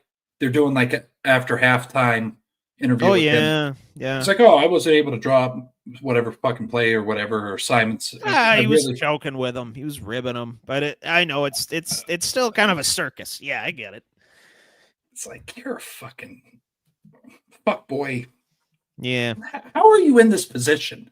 I can't stay on it too long, Trevor. I apologize. I got you. So you didn't give your answer. You Check. Just went on a rant. Check. Okay. Yeah, I'm gonna say raise. strictly. I'll say raise on that. I think he can. I think he'll diminish eventually. I mean, we thought he was going to diminish at like 32, 33, 34. He never did. So, I think eventually he'll wilt away a little bit, but and I will say too, I didn't give my opinion on the Jerry Jones thing. I was going to say check there as well. Okay. I'm checking a lot tonight, apparently. I'll say this last point for this. They draft another James. You're going to have to check on me. There will be issues. Okay. Just stay away from sharp objects, rope. Make sure Taylor's in the room with you to talk you down. Daisy as well. You have your emotional support, Daisy, right there, okay? For the viewers, Daisy's his golden retriever. So oh my God, I'm getting fucking. No, I know. You'll be fine. Hey, don't lose feeling in your hands, okay? Yeah, good shit. Quick one here. All in race, check or fold, this WWE one. We have not seen the last of Brock Lesnar. No, I'd be all in on that. Same. I had a feeling we'd be simpatico, but, the wrestling rumor mill floating around, his association with Vince and that whole scandal that forced Vince out of power. Yep. Might shy him away for a little while. And, he's perfectly happy hunting and killing shit to put food on the table for his family in Saskatoon. So it's actually Saskatchewan. Man. Saskatoon's a different place. And we talked about it, not on the show. His daughter. Let me fucking tell you right now. Beast. She looks just like him. Yeah. She probably has the same physique as him. She would fucking cut you in half. Uh-huh. She would bend me over twice. But actually, just fold me in half. She would fold me in fucking half. Did you ever? Shit, what the hell did she? I keep tangenting, Trevor, but these are really good fucking topics. But no, you're fine. Go ahead. She won the Big Ten or something. She was like, I think it was something along the lines of all conference and shot put. Yeah. Or won a conference title for Colorado State in shot put. Yeah. So she, yeah, that's what it was, Colorado. And they interviewed her after, and she's like, yeah, they're like, what has your dad instilled in you and whatever? And she's like, medals don't really mean anything. You just keep working. I'm like, my dad was Brock Lesnar. Yeah. I just love to see those two. I don't know. Just Brock Lesnar as a dad. Fucking, you need to fucking destroy everything in your way, man. like the pep talks, Trevor. Could you imagine? Well, honestly, I'm trying to see. Oh no, she won the whole. She won the NCAA indoor shot put title. Yeah, that's what she did. Okay. Yeah, I was just quickly looking that up to verify, just out of genuine curiosity. Yeah. I don't know. He seems just like a workman. Yep. And just instilling that in your daughter, just making sure she gives it 110, whatever the hell she's doing. And yes. Yeah, I don't think it's, like screaming and yelling and all that. No. Not like a personal trainer would, Yeah. Yeah, give it everything you got. Give it everything you got. Yeah. He's not doing that. He's just making sure she grinds her ass off. And I remember it was 2003. I think they went and followed him working out on his farm, doing farm work. Fucking. Yeah. Yeah, she's been doing that her whole life probably too. So yeah. You know those farm boys and farm girls, they're like different strength, buddy. Yeah. Strong motherfuckers. Arms the size of my 2 legs combined. Yeah. Let me just get through the door here. Jesus Christ. His fucking quad muscles are bigger than my fucking midsection. No, I know, man. It's ridiculous. It's ridiculous. But shit. For sure, my friend. Yeah, that was a fun one this week for All In, Raise, Check or Fold. But we are going to move on to on a scale of 1 to 10, are they fucked? And I got a bonus one, and it's UFC related, Billy. So very good. Strap in. Yes. All In, Raise, Check or Fold. Dunsky. On a scale of 1 to 10, are they fucked? Let's go. Let's do it.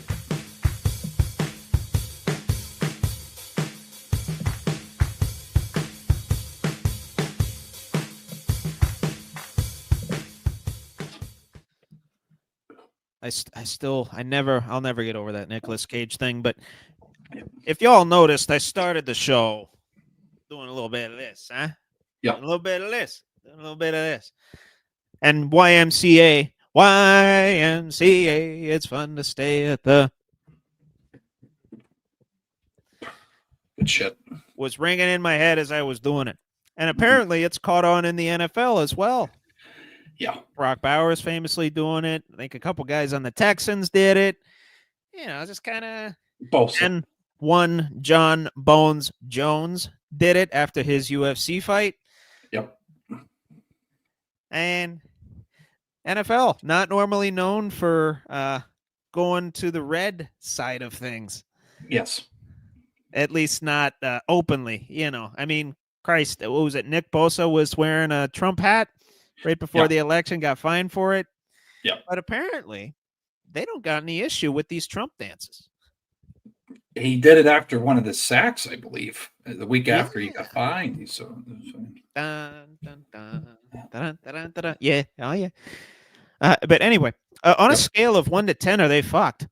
the NFL's image, as they are not concerned about these Trump dances, is it going to deteriorate their image at all? Mm-hmm. I'd say 8. Say 8? Well, yeah. Wow. Okay. Because yeah, I'm gonna leave it there. Just leave it at.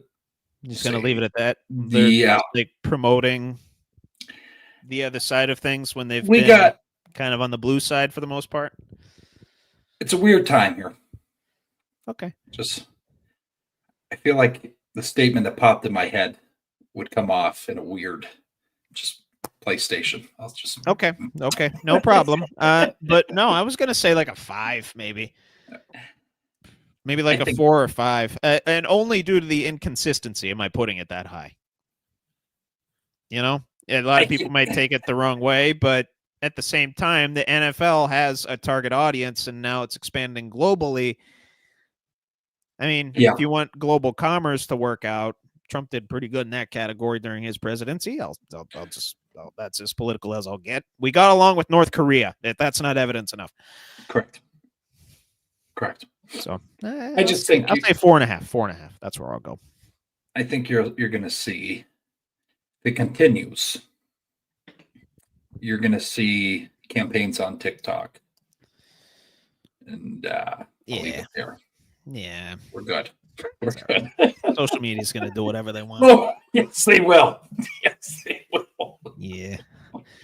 But anyway, 49ers coming off a tight loss against the Seattle Seahawks. Geno Smith with a last-second touchdown run to sink the Niners to their 500 record yet again. On a scale of 1 to 10, they fucked the 49ers' chances of winning the NFC West. Mm-hmm. And right now they are 4th in the NFC West, but 3 of those teams are 5-5: Rams, Seahawks, Niners, and the Cardinals 6-4. The top. And who the fuck would have thought that? Like, that's still. I would say me, but I'd be lying. That's still. That'd be one of the biggest lies I've ever told. 49ers. Let's go 6 there, Trevor. 6? I was thinking around a 5.5, 6. Okay. I'm with you. I think they can still do it. They still got time to proverbially Undertaker rise from the ashes, if you will. But they got to start quick. They're going to get George Kittle back. Hopefully they'll have Brock Purdy, with that shoulder soreness. Hopefully he's on the active roster. We'll see if he practices in these next few days. They got to get it going quick. Time's ticking. They got 7 games left. And I think they got the Cardinals one more time. Yeah, they got the Cardinals last game of the season. However, they're now 0-2 at home in division. So not out to a good start there either. No. Let's see what they got here. Not a great schedule. Of course, Packers, I mentioned earlier in the show. The Bills, both of those on the road. Bears, Rams, Dolphins, Lions, Cardinals. I'm excited for the Bill 49ers game. I'll say that. Oh, yeah, that'll be fun. Oh, be a good one. Very fun, especially if both teams are, hopefully at full strength. Hopefully Matt Milano will be back for the Bills at that point. Yep. Hopefully the Niners get a few of their guys back as well. Yes. Yep. Cool. Yeah. Switching over to the college game here, and I'm probably going to piss off a decent portion of the fan base here who, we're Pittsburgh people other than the Pitt Panthers. Yes. Sweet Caroline, eat shit Pitt, et cetera, et cetera. Right. On a scale of 1 to 10, they fucked, and they lost again this past week.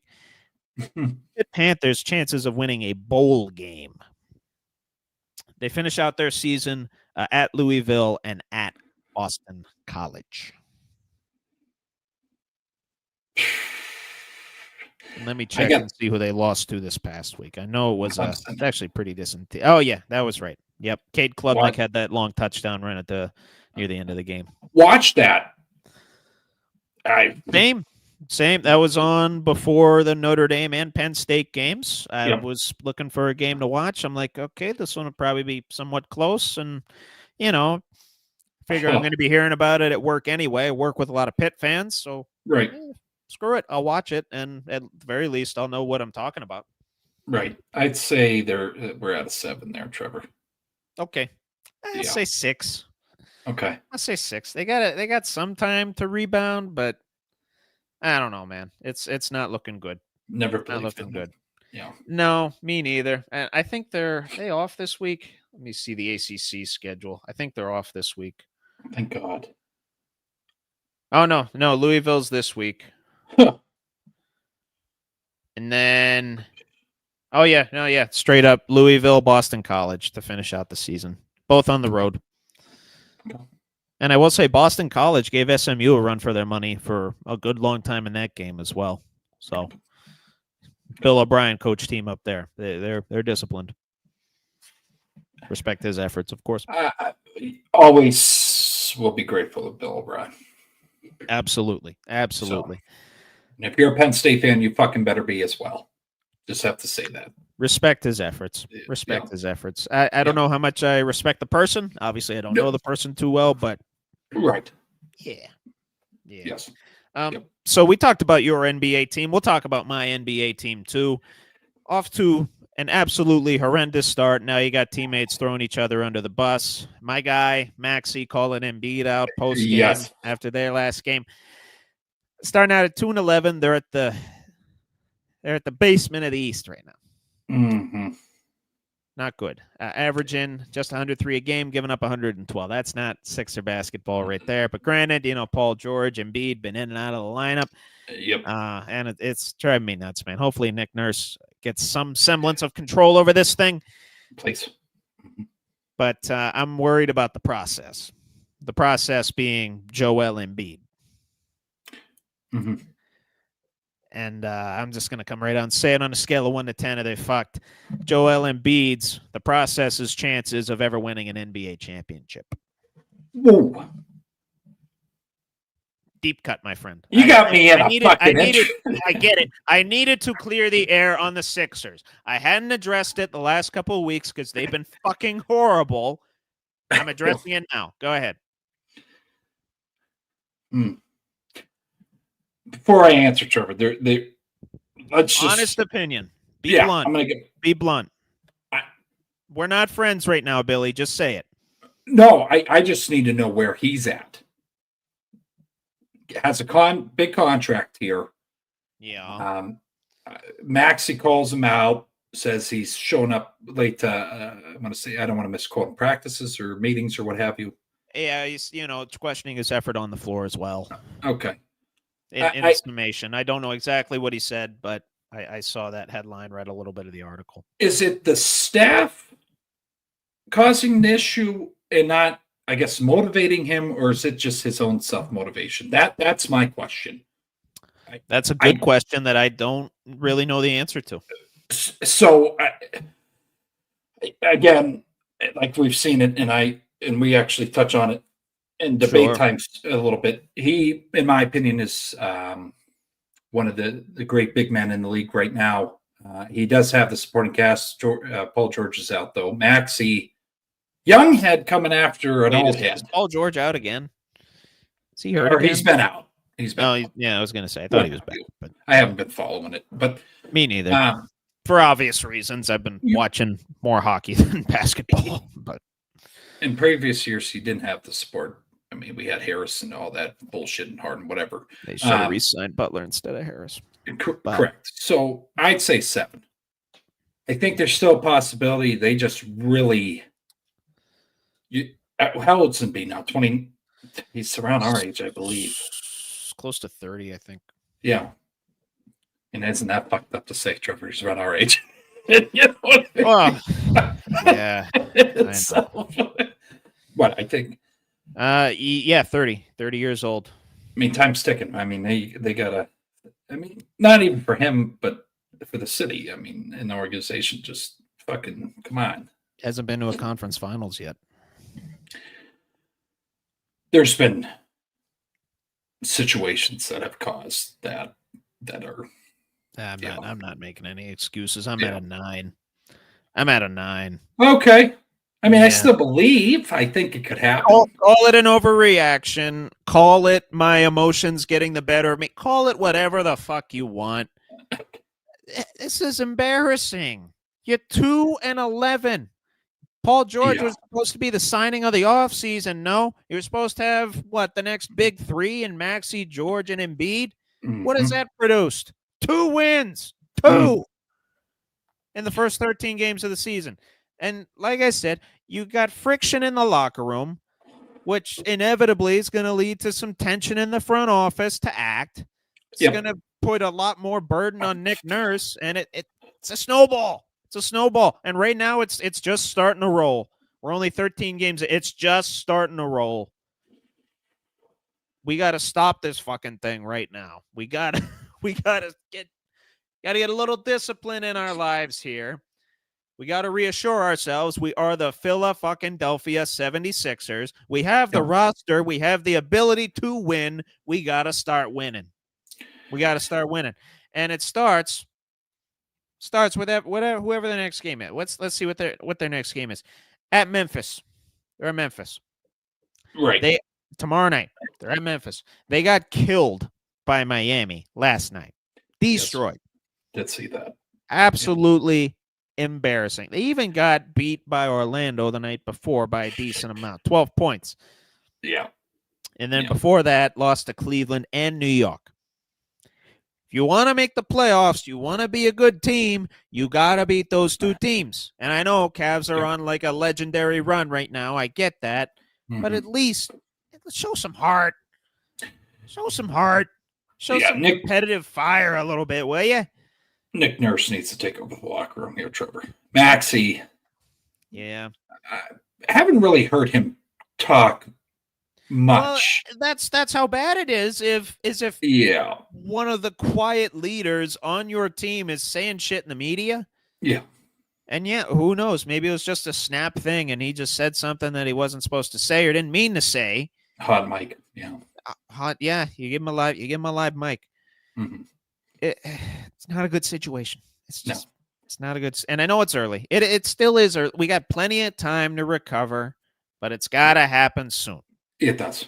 Yeah, you can't. Got to happen soon. Otherwise, this snowball is going to be all the way at the bottom of the mountain, and you might even be out of a play-in spot. Okay. They got to wrap it up by 25 games, Trevor. Yeah. 30 games at the least, at the most. You gotta rein the fucking thing in. Yes. Yeah. It's not looking good right now. And we know how Philly sports fans are. We know the environment. We know when things start going bad, the boo birds come out. Very loud. Gets very loud, gets very intense, and it's all in how these Philadelphia teams respond. Correct. They have to respond, and they have to respond, I would say a lot sooner rather than later. You probably got some jackass down there just saying, hey, we need to trade Embiid. Like, that's the point they get to sometimes, Trevor. No. But some of the Philly fans, I know. I'm aware of that. I'm aware. It's like I put those people on the same level as the Fire Tomlin people. Who are you going to replace him with? It gets so loud. Who are you going to replace him with? Be right. Yeah. I don't know. Yeah. But yeah. Well, let me ask you this. This is actually a good thought. Okay. Would you compare try to make you feel Are you trying to don't try and make me feel better right now? No. Just food for thought. What have you? Would you compare what they're doing with Embiid like they did with Iverson? Just not the right setup, maybe not the right supporting cast. What have you? Because you got an all-star, super talented fucking face of the NBA on your organization.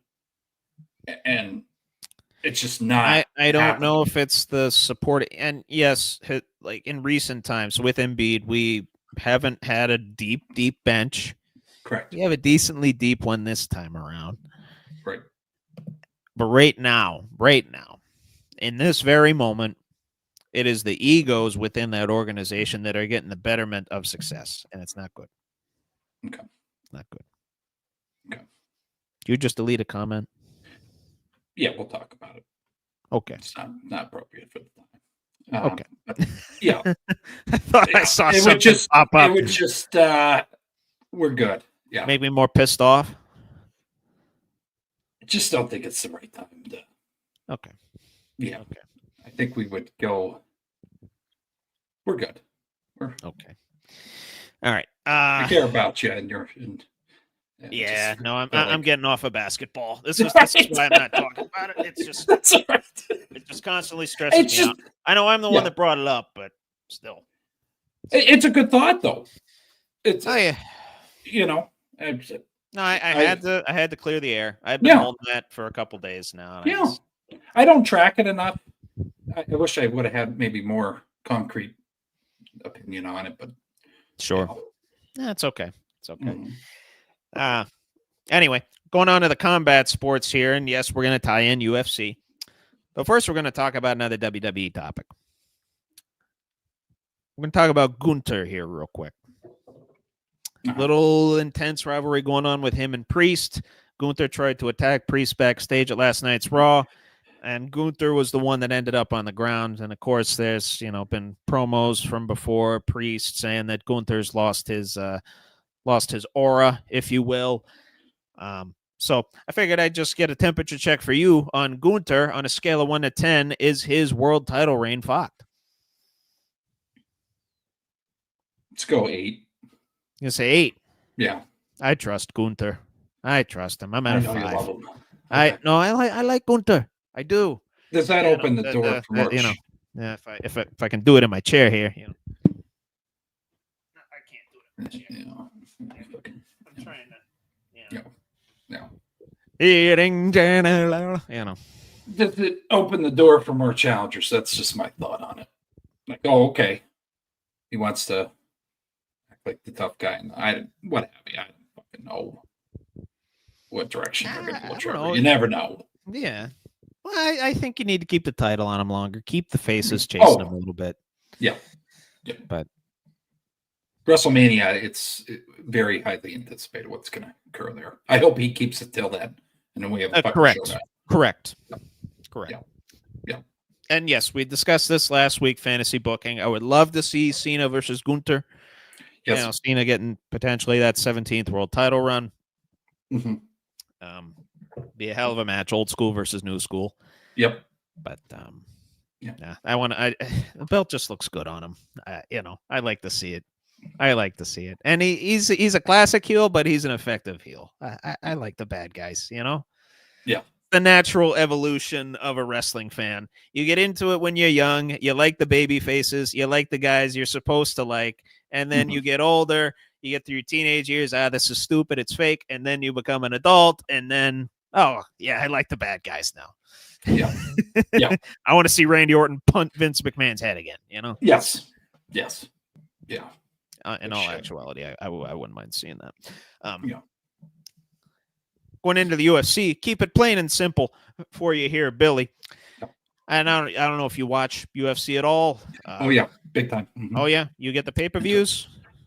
I'll watch the pre-fight shows and then watch the results and what have you. But I did have a friend over. He brought Domino's over. He brought over very nice pepperoni pies. I had not had Domino's since college. Senior year of college, in all likelihood. Mm-hmm. And he brought over what was it, cheesy bread and 2 cheese and pepperoni pies. Yeah. Very good. And he left me with the leftovers. Very nice guy. Very nice. And I did buy the pay-per-view. I got ESPN Plus for pricey, but I'd rather do that than stream it illegally. Then all of a sudden it ends up like the Paul versus Tyson fight, buffering literally every 5 fucking seconds. But anyway, on a scale of 1 to 10, are they fucked? Anyone that fights John Bones Jones. 10. I'm going to say, is there a 12, 14, 22, 74? And I've said it, and and I said it last night, but there was a run where he would do some illegal activity. And I could just imagine that fucking guy. If you caught him or said the wrong thing when he was doing that shit. Sober, he just demolishes guys. But then superhuman strength he feels he has. No. It's a fucking war machine, Trevor. He encourages you to talk shit so he can fucking make your cheeks bleed. That's what he wants. Go ahead, say absolutely. something.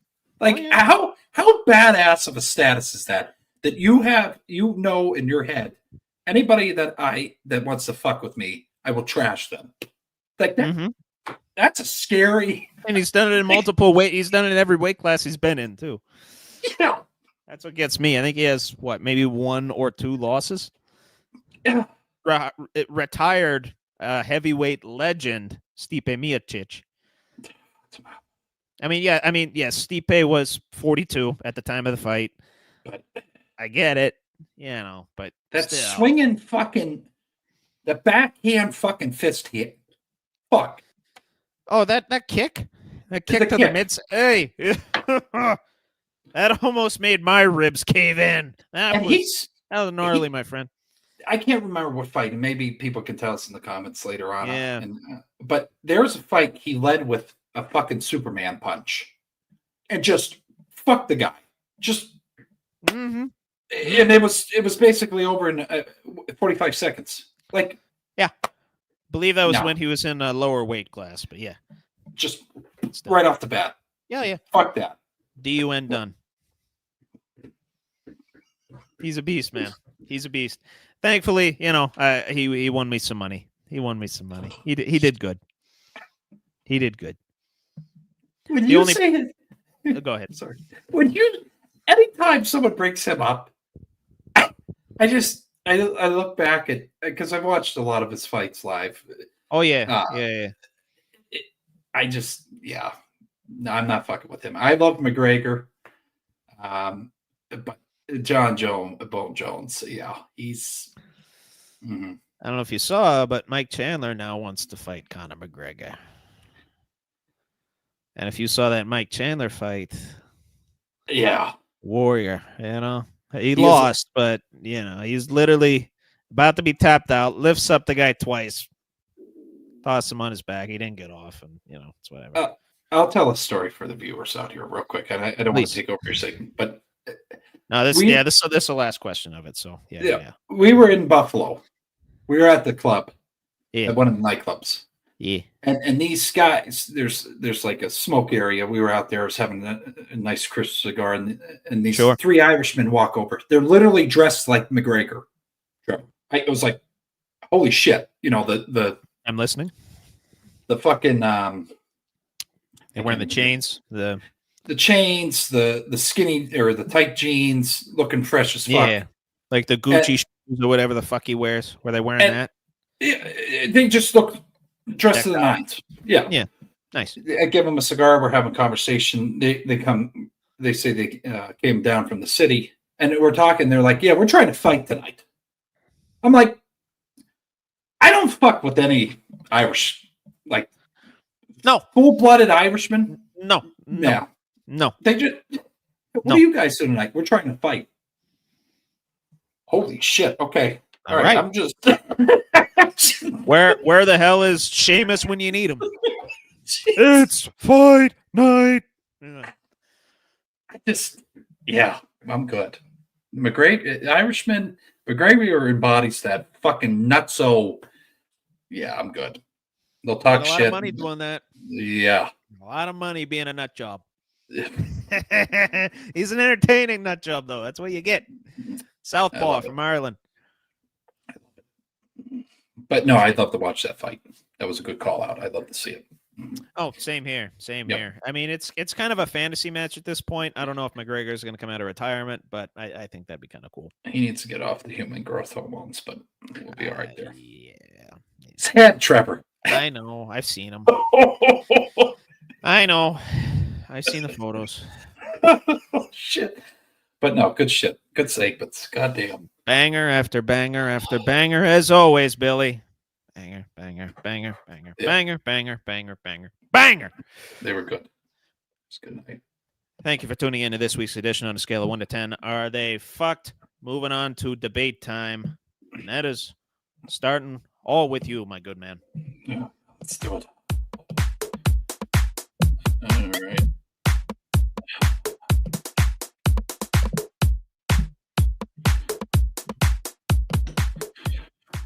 All right. Yep. Wow. Another segment of debate time. Good questions for me and Trevor to debate. I think there'll be more debating this week than in past. Good. Well, TJ Watt won the Defensive Player of the Year this year. I sure as hell hope so. I will say yes. Stats wise, Trevor, the big plays that he has made in crunch time moments, I don't know how the fuck not. And his double team rate has gone significantly up. Fucking through the roof.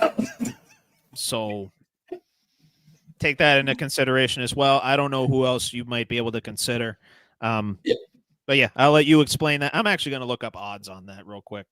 Well, so I want to see how I can make some money off of this. Myles Garrett, this is actually good for the betting side of things as well. Really, the only play, and I'm not coming into this being all pro Steelers here and being open-minded. The only play that I really see that he made that he can hang his hat on, Trevor, is that block field goal. That's it. Or a block punt, I believe. Who? Myles Garrett. Yeah. His stats, he's just not. I mean, Nick Bosa, you got Trey Hendrickson's actually the NFL sack leader right now, even though the Bengals defense as a whole. Yes. Chris Jones having another stellar year, even though he just signed a contract. Normally, you sign a contract, you go downhill a little bit. Chris Jones, not the case. But TJ Watt, far and away the favorite, minus 160 right now. Next closest is Chris Jones. Yeah, minus 160. Next closest on FanDuel is Chris Jones at plus 1,100. Then you got Nick Bosa and Trey Hendrickson bringing up the rear there in the top four with plus 13 and plus 1,600 respectively. Fred Warner's behind them. Dexter Lawrence also having a good year. Both of those at plus 1,900. What a fucking lead. Wow. Okay. So, you're not even getting plus money on TJ Watt, Defensive Player of the Year right now. So there should not be even a fucking question. As long as he keeps God forbid. Yeah. Knocking on every fucking piece of wood in this goddamn room. Yeah. Just knocked on all my surfaces on my desk here. Yep. Stays healthy and keeps the production up. Or honestly, if his double team rate stays at what it is and he's still making those impactful plays like once or twice a game. Yeah. Yeah. Okay. No, I can't stress that enough. So yeah, you heard it here first, minus money. And we put a little extra cash on and see what happens. Let it fucking play out. I wish they gave out odds boosts for like season-long stuff. They only do it for weekly stuff. Drives me nuts. Yeah, that's a good debate too. Good suggestion. Oh yeah, like should they give out odds boosts? Yeah, why not? Yeah, I don't know. Jesus Christ, you're getting they got to make money too. Yeah, help us, help you, FanDuel. Help us, help you. Yeah. So this is I didn't want to put it in here because I don't want something bad. And also with TJ, I was very hesitant. Will Paul Skeens continue to have the success as much as he did in his rookie season? I don't know about as much in his rookie season, but he's going to be the anchor of this pitching staff as long as he's in Pittsburgh. Okay. Multiple All-Star games. Hopefully some Cy Young races that he's in. Okay. That'd be beautiful. And I know that a pitcher that pitches once every 5 days, a team can only do so much off of that. Mm-hmm. But you bet your ass that people are going to show up at PNC Park, are going to fill that stadium to the brim every time that Paul Skeens is pitching. You concerned with the workload? No. How they control that? No. No, I think they actually did a pretty decent job of managing that last year. He didn't pitch as many innings as starting out. Let him get used to the MLB a little bit. Didn't wear out his arm. He usually did about 6 innings. Got a quality start in, and then we kind of left it to the bullpen. Obviously, we got some developing to do with that bullpen in order to ensure that Paul Skeens gets some more wins, and hopefully we strand some runners on base in his favor. Yeah. But I think he'll be fine. He knows how to manage himself. He knows his body better than anybody else. And if you watch his McAfee interview, he goes through like everything that he does, like in preparation as well. So insane. He takes care of his body. He takes care of his body, and he doesn't think about a whole heck of a lot other than baseball and Livy Dunn, obviously. What the fuck? I can't remember what he said. I don't remember exactly what he said, but I know he went through like his whole like regimen. Like his opinion on him. I don't want to say he said he was boring, but like well, he's just focused. I gotta look back. Yeah, I gotta look back to what he said. He's just like too focused. He's vanilla, but that's how he is. Yeah, and that's not a bad thing. No, you don't have to have a personality like a lot of these other guys do. Some guys are just workhorses, and he's one of those. Yep.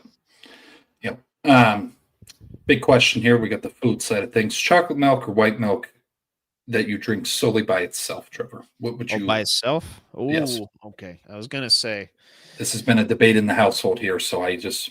Gotcha. Yeah. Well, I tell you, if this were like 5 years ago, I would have easily said chocolate milk. I'm just a regular 2% guy now. Okay. Just straight, 2% or whole. If I can't get 2%, I don't know why I can't do it. Can't do the regular milk? I can't. Damn. Okay. So you're chalky milk. Chalky milk or what the fuck did chocolate drink? Pissed me off that night. And then the Cookie Man. Holy shit. Dustin, if you're watching, Cookie Man. Oh, stupid. That's great. That's great, friend. Yeah, I'm not chocolate milk, though. I'll do, I can do white milk with syrup and whatnot, but, I can't do it. I don't know what the fuck it is. But this is probably the most interesting question of the night, Trevor. Would either LeBron or Michael win their titles without the supporting cast? I think did they win it without the supporting cast? Did they win any without a supporting cast? I don't think Michael couldn't win without Scotty. And so the answer is no. LeBron, but we don't know. No, I'm saying no because LeBron took the likes of Mo Williams, Alejandro Villanueva, or is that what his name was? Or no, Anderson Varejao. Anderson Varejao. Thinking of Villanueva from the Steelers. Yeah, and then Zydrunas Ilgauskas. Ilgauskas, that's who I was thinking of. Yes, yeah, the big Z. Took that team to the finals almost single-handedly. Still couldn't win. Michael got his teams through the conference finals in the 80s, but ran into the bad boy Pistons. Right. Lembeer, Thomas, Rodman, et cetera, et cetera. Yep. You need a supporting cast. You need more than one guy. One guy doesn't win a championship. Yeah. Because, Pistons had the Jordan rules, right? Yes. Early on, you probably have some teams call it the LeBron rules, right? Yep. You shut him down, you shut the team down. Right. You need a little bit of help. Right. You need a little bit of help. I mean, LeBron had the big three in Miami to get it done. He also had Kyrie in Cleveland. He had a supporting cast in L.A. as well, winning his title in the bubble. Right. Michael, same thing all the way throughout the 90s. Rodman, Pippen. What's that European's name that I always forget? Tony Kukoc. Thank you. Steve Kerr. Yeah. All the rest. Even fucking Bill Wennington. Yeah. Oh, yeah. Shit. I love it. No, that's I think people forget that. Oh yeah, no, for sure. It's like would they have? I don't think they would have. No, I don't think so. So. But I got a couple too. Yeah. Just kind of wind down questions here. I know this might be a little early, but Thanksgiving is next Thursday, folks. is next Thursday. Get ready for a fun-filled day with family, football, and a shit ton of food, hopefully. Yes. And we're going to go down a list of Thanksgiving foods here: overrated, underrated, least favorite, and favorite. We're going to go one at a time just to see what our tastes are in Thanksgiving there, Mr. Billy, if you don't mind in literally indulging with me for these moments. And you can go rattle them off, or you can explain yourself however you want to do it. I'm going to explain myself a little bit throughout, but figured it'd be good for the viewers to know where we stand on these Thanksgiving food items. We'll start with overrated. What Thanksgiving food item is overrated? Cranberry sauce. Sorry. Okay, it's okay. It's fine. And never touch it. Never fucking touch it. Okay, fine. You don't have the real slop stuff. It out of the can. Make it sloppy on the plate. No, I'm good. You just get the gelatin stuff. You don't get the homemade. Anyway, stuffing. Stuffing's overrated. Oh, yes. It's bread. It's seasoned bread. Oh God, it's good though. I know it's good, but it's people act like it's the greatest thing that God ever gave to the planet. Yeah, I agree with that. I mean, honestly, I prefer the dark meat turkey to the stuffing. Right. So, no, I'm going to say it's still good. It's still probably in my top 3 or top 5, but it's a lot of people's number 1, and I don't understand why. Mm-hmm. It's I don't know. It's just bread. It's bread. It's cooked bread that's seasoned. Yes. Congratulations. Yeah. Yep. Okay. Anyway, underrated. Thanksgiving food is underrated, in your opinion. Green bean casserole. Ooh, I wish I would have thought of that. I thought of mashed potatoes. That too. Yeah, and I'm just go ahead with the green bean. I'm a slut for green bean casserole. I like it. Well, yeah, you get somebody that makes it right. Yeah. Yeah. Absolutely. Yeah. Yeah. Mashed potatoes for me, but you got to do it a specific way. Got to be hand mashed, right? I don't want any of that. I don't want none of that flaky shit. Nope. Hand mashed potatoes and how you serve it to yourself on the plate. This is important. Yes. You put it on the plate and then you press it down in the middle, right? So you get that bowl thing going in the middle. Yep. And then that's where you slather in the gravy and the butter. Yep. Season it according to your preference. Yes. And enjoy. Yes. And make sure that gravy's hot too. You don't want like lukewarm gravy on that stuff. Yes. You get hot gravy on there with butter. You just mix it up in the middle there. Oh, it's good shit. Whew, that'll make you take a nap during the Cooper Rush versus Tommy DeVito game. Yes. Yes. So, or wait, is it Cooper Rush versus somebody else? I can't remember.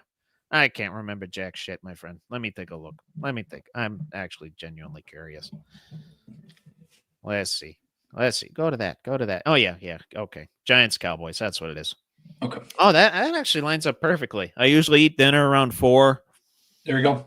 Yep. Take a nap. Take a fucking nap. Put my bets in while I'm eating. Take a nap. Yep. That'll be good. Least favorite Thanksgiving food.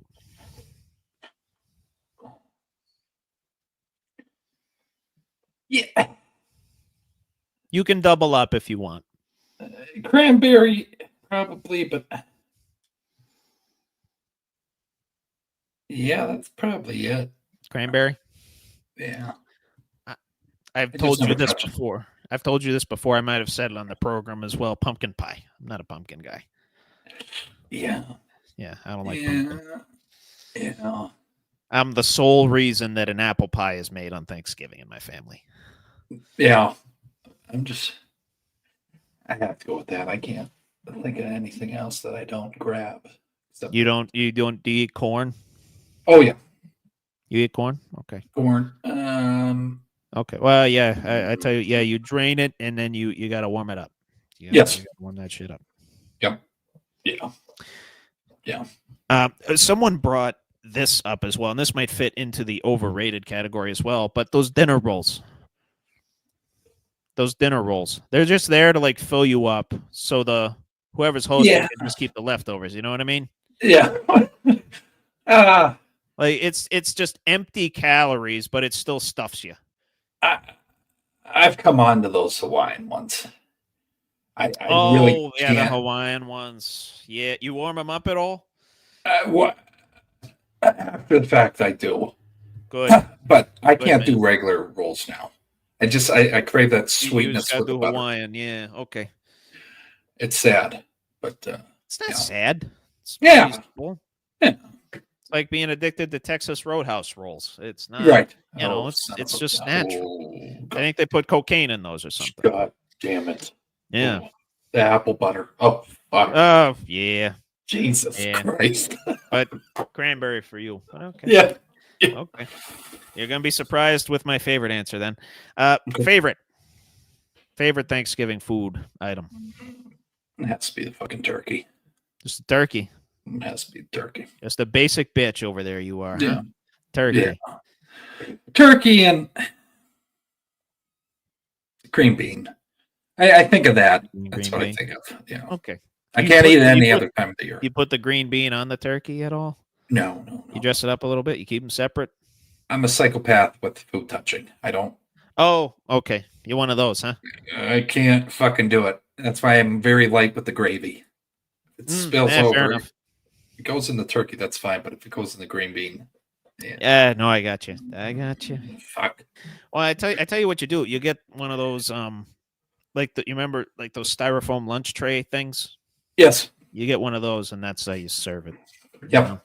Keeps it all separate. Yes. It's a good way of doing it. Cranberry sauce for me. Real cranberry, not that gelatin stuff that comes out of the processed can. Real shit. I want to taste some cranberries when I'm eating. Okay. Yeah.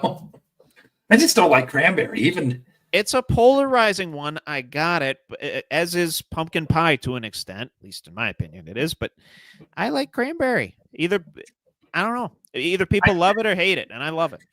See, now I could suck down a cranberry and the fuck is it? Crown apple. I could do that drink. I can't do cran vodka. Can't do it. Really? I don't know why. You can't do a vodka cran. I cannot do it. Damn, can't you? Well, you can do screwdrivers though, right? Oh, I could fucking smash that up. Oh, yeah. Smash a screwdriver. Okay, yeah, I was gonna say screwdriver is the most lethal drink for me. Just goes down like water. It's not even. Yep. But,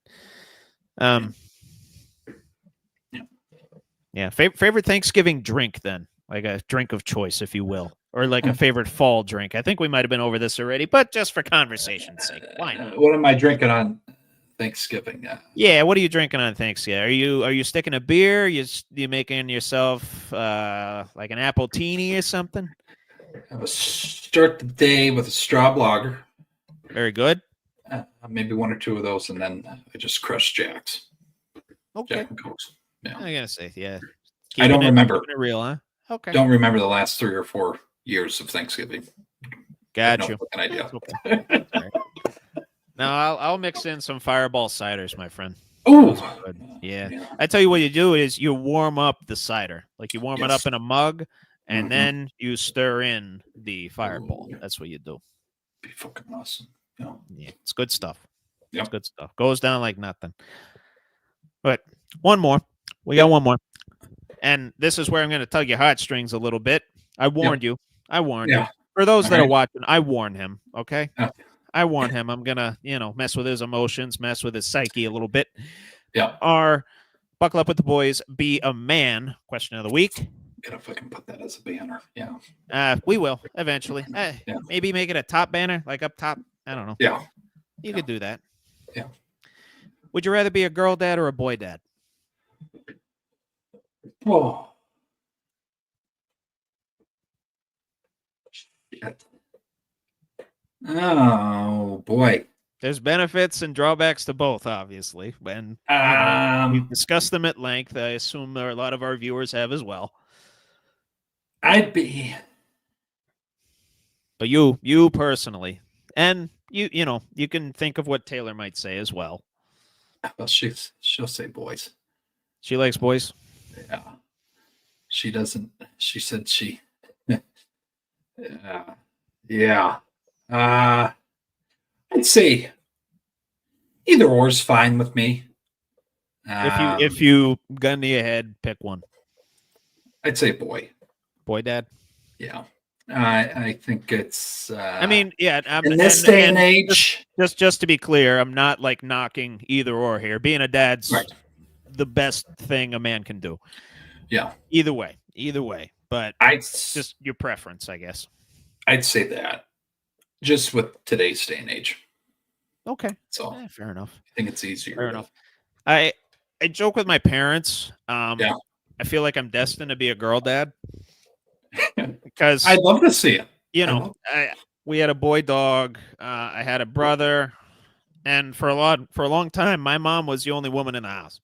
Yeah. And then all of a sudden, these girls start coming into our life through fostering. We, of course, my parents adopted a teenage girl. Well, she was teenage at the time. She's about to be 20.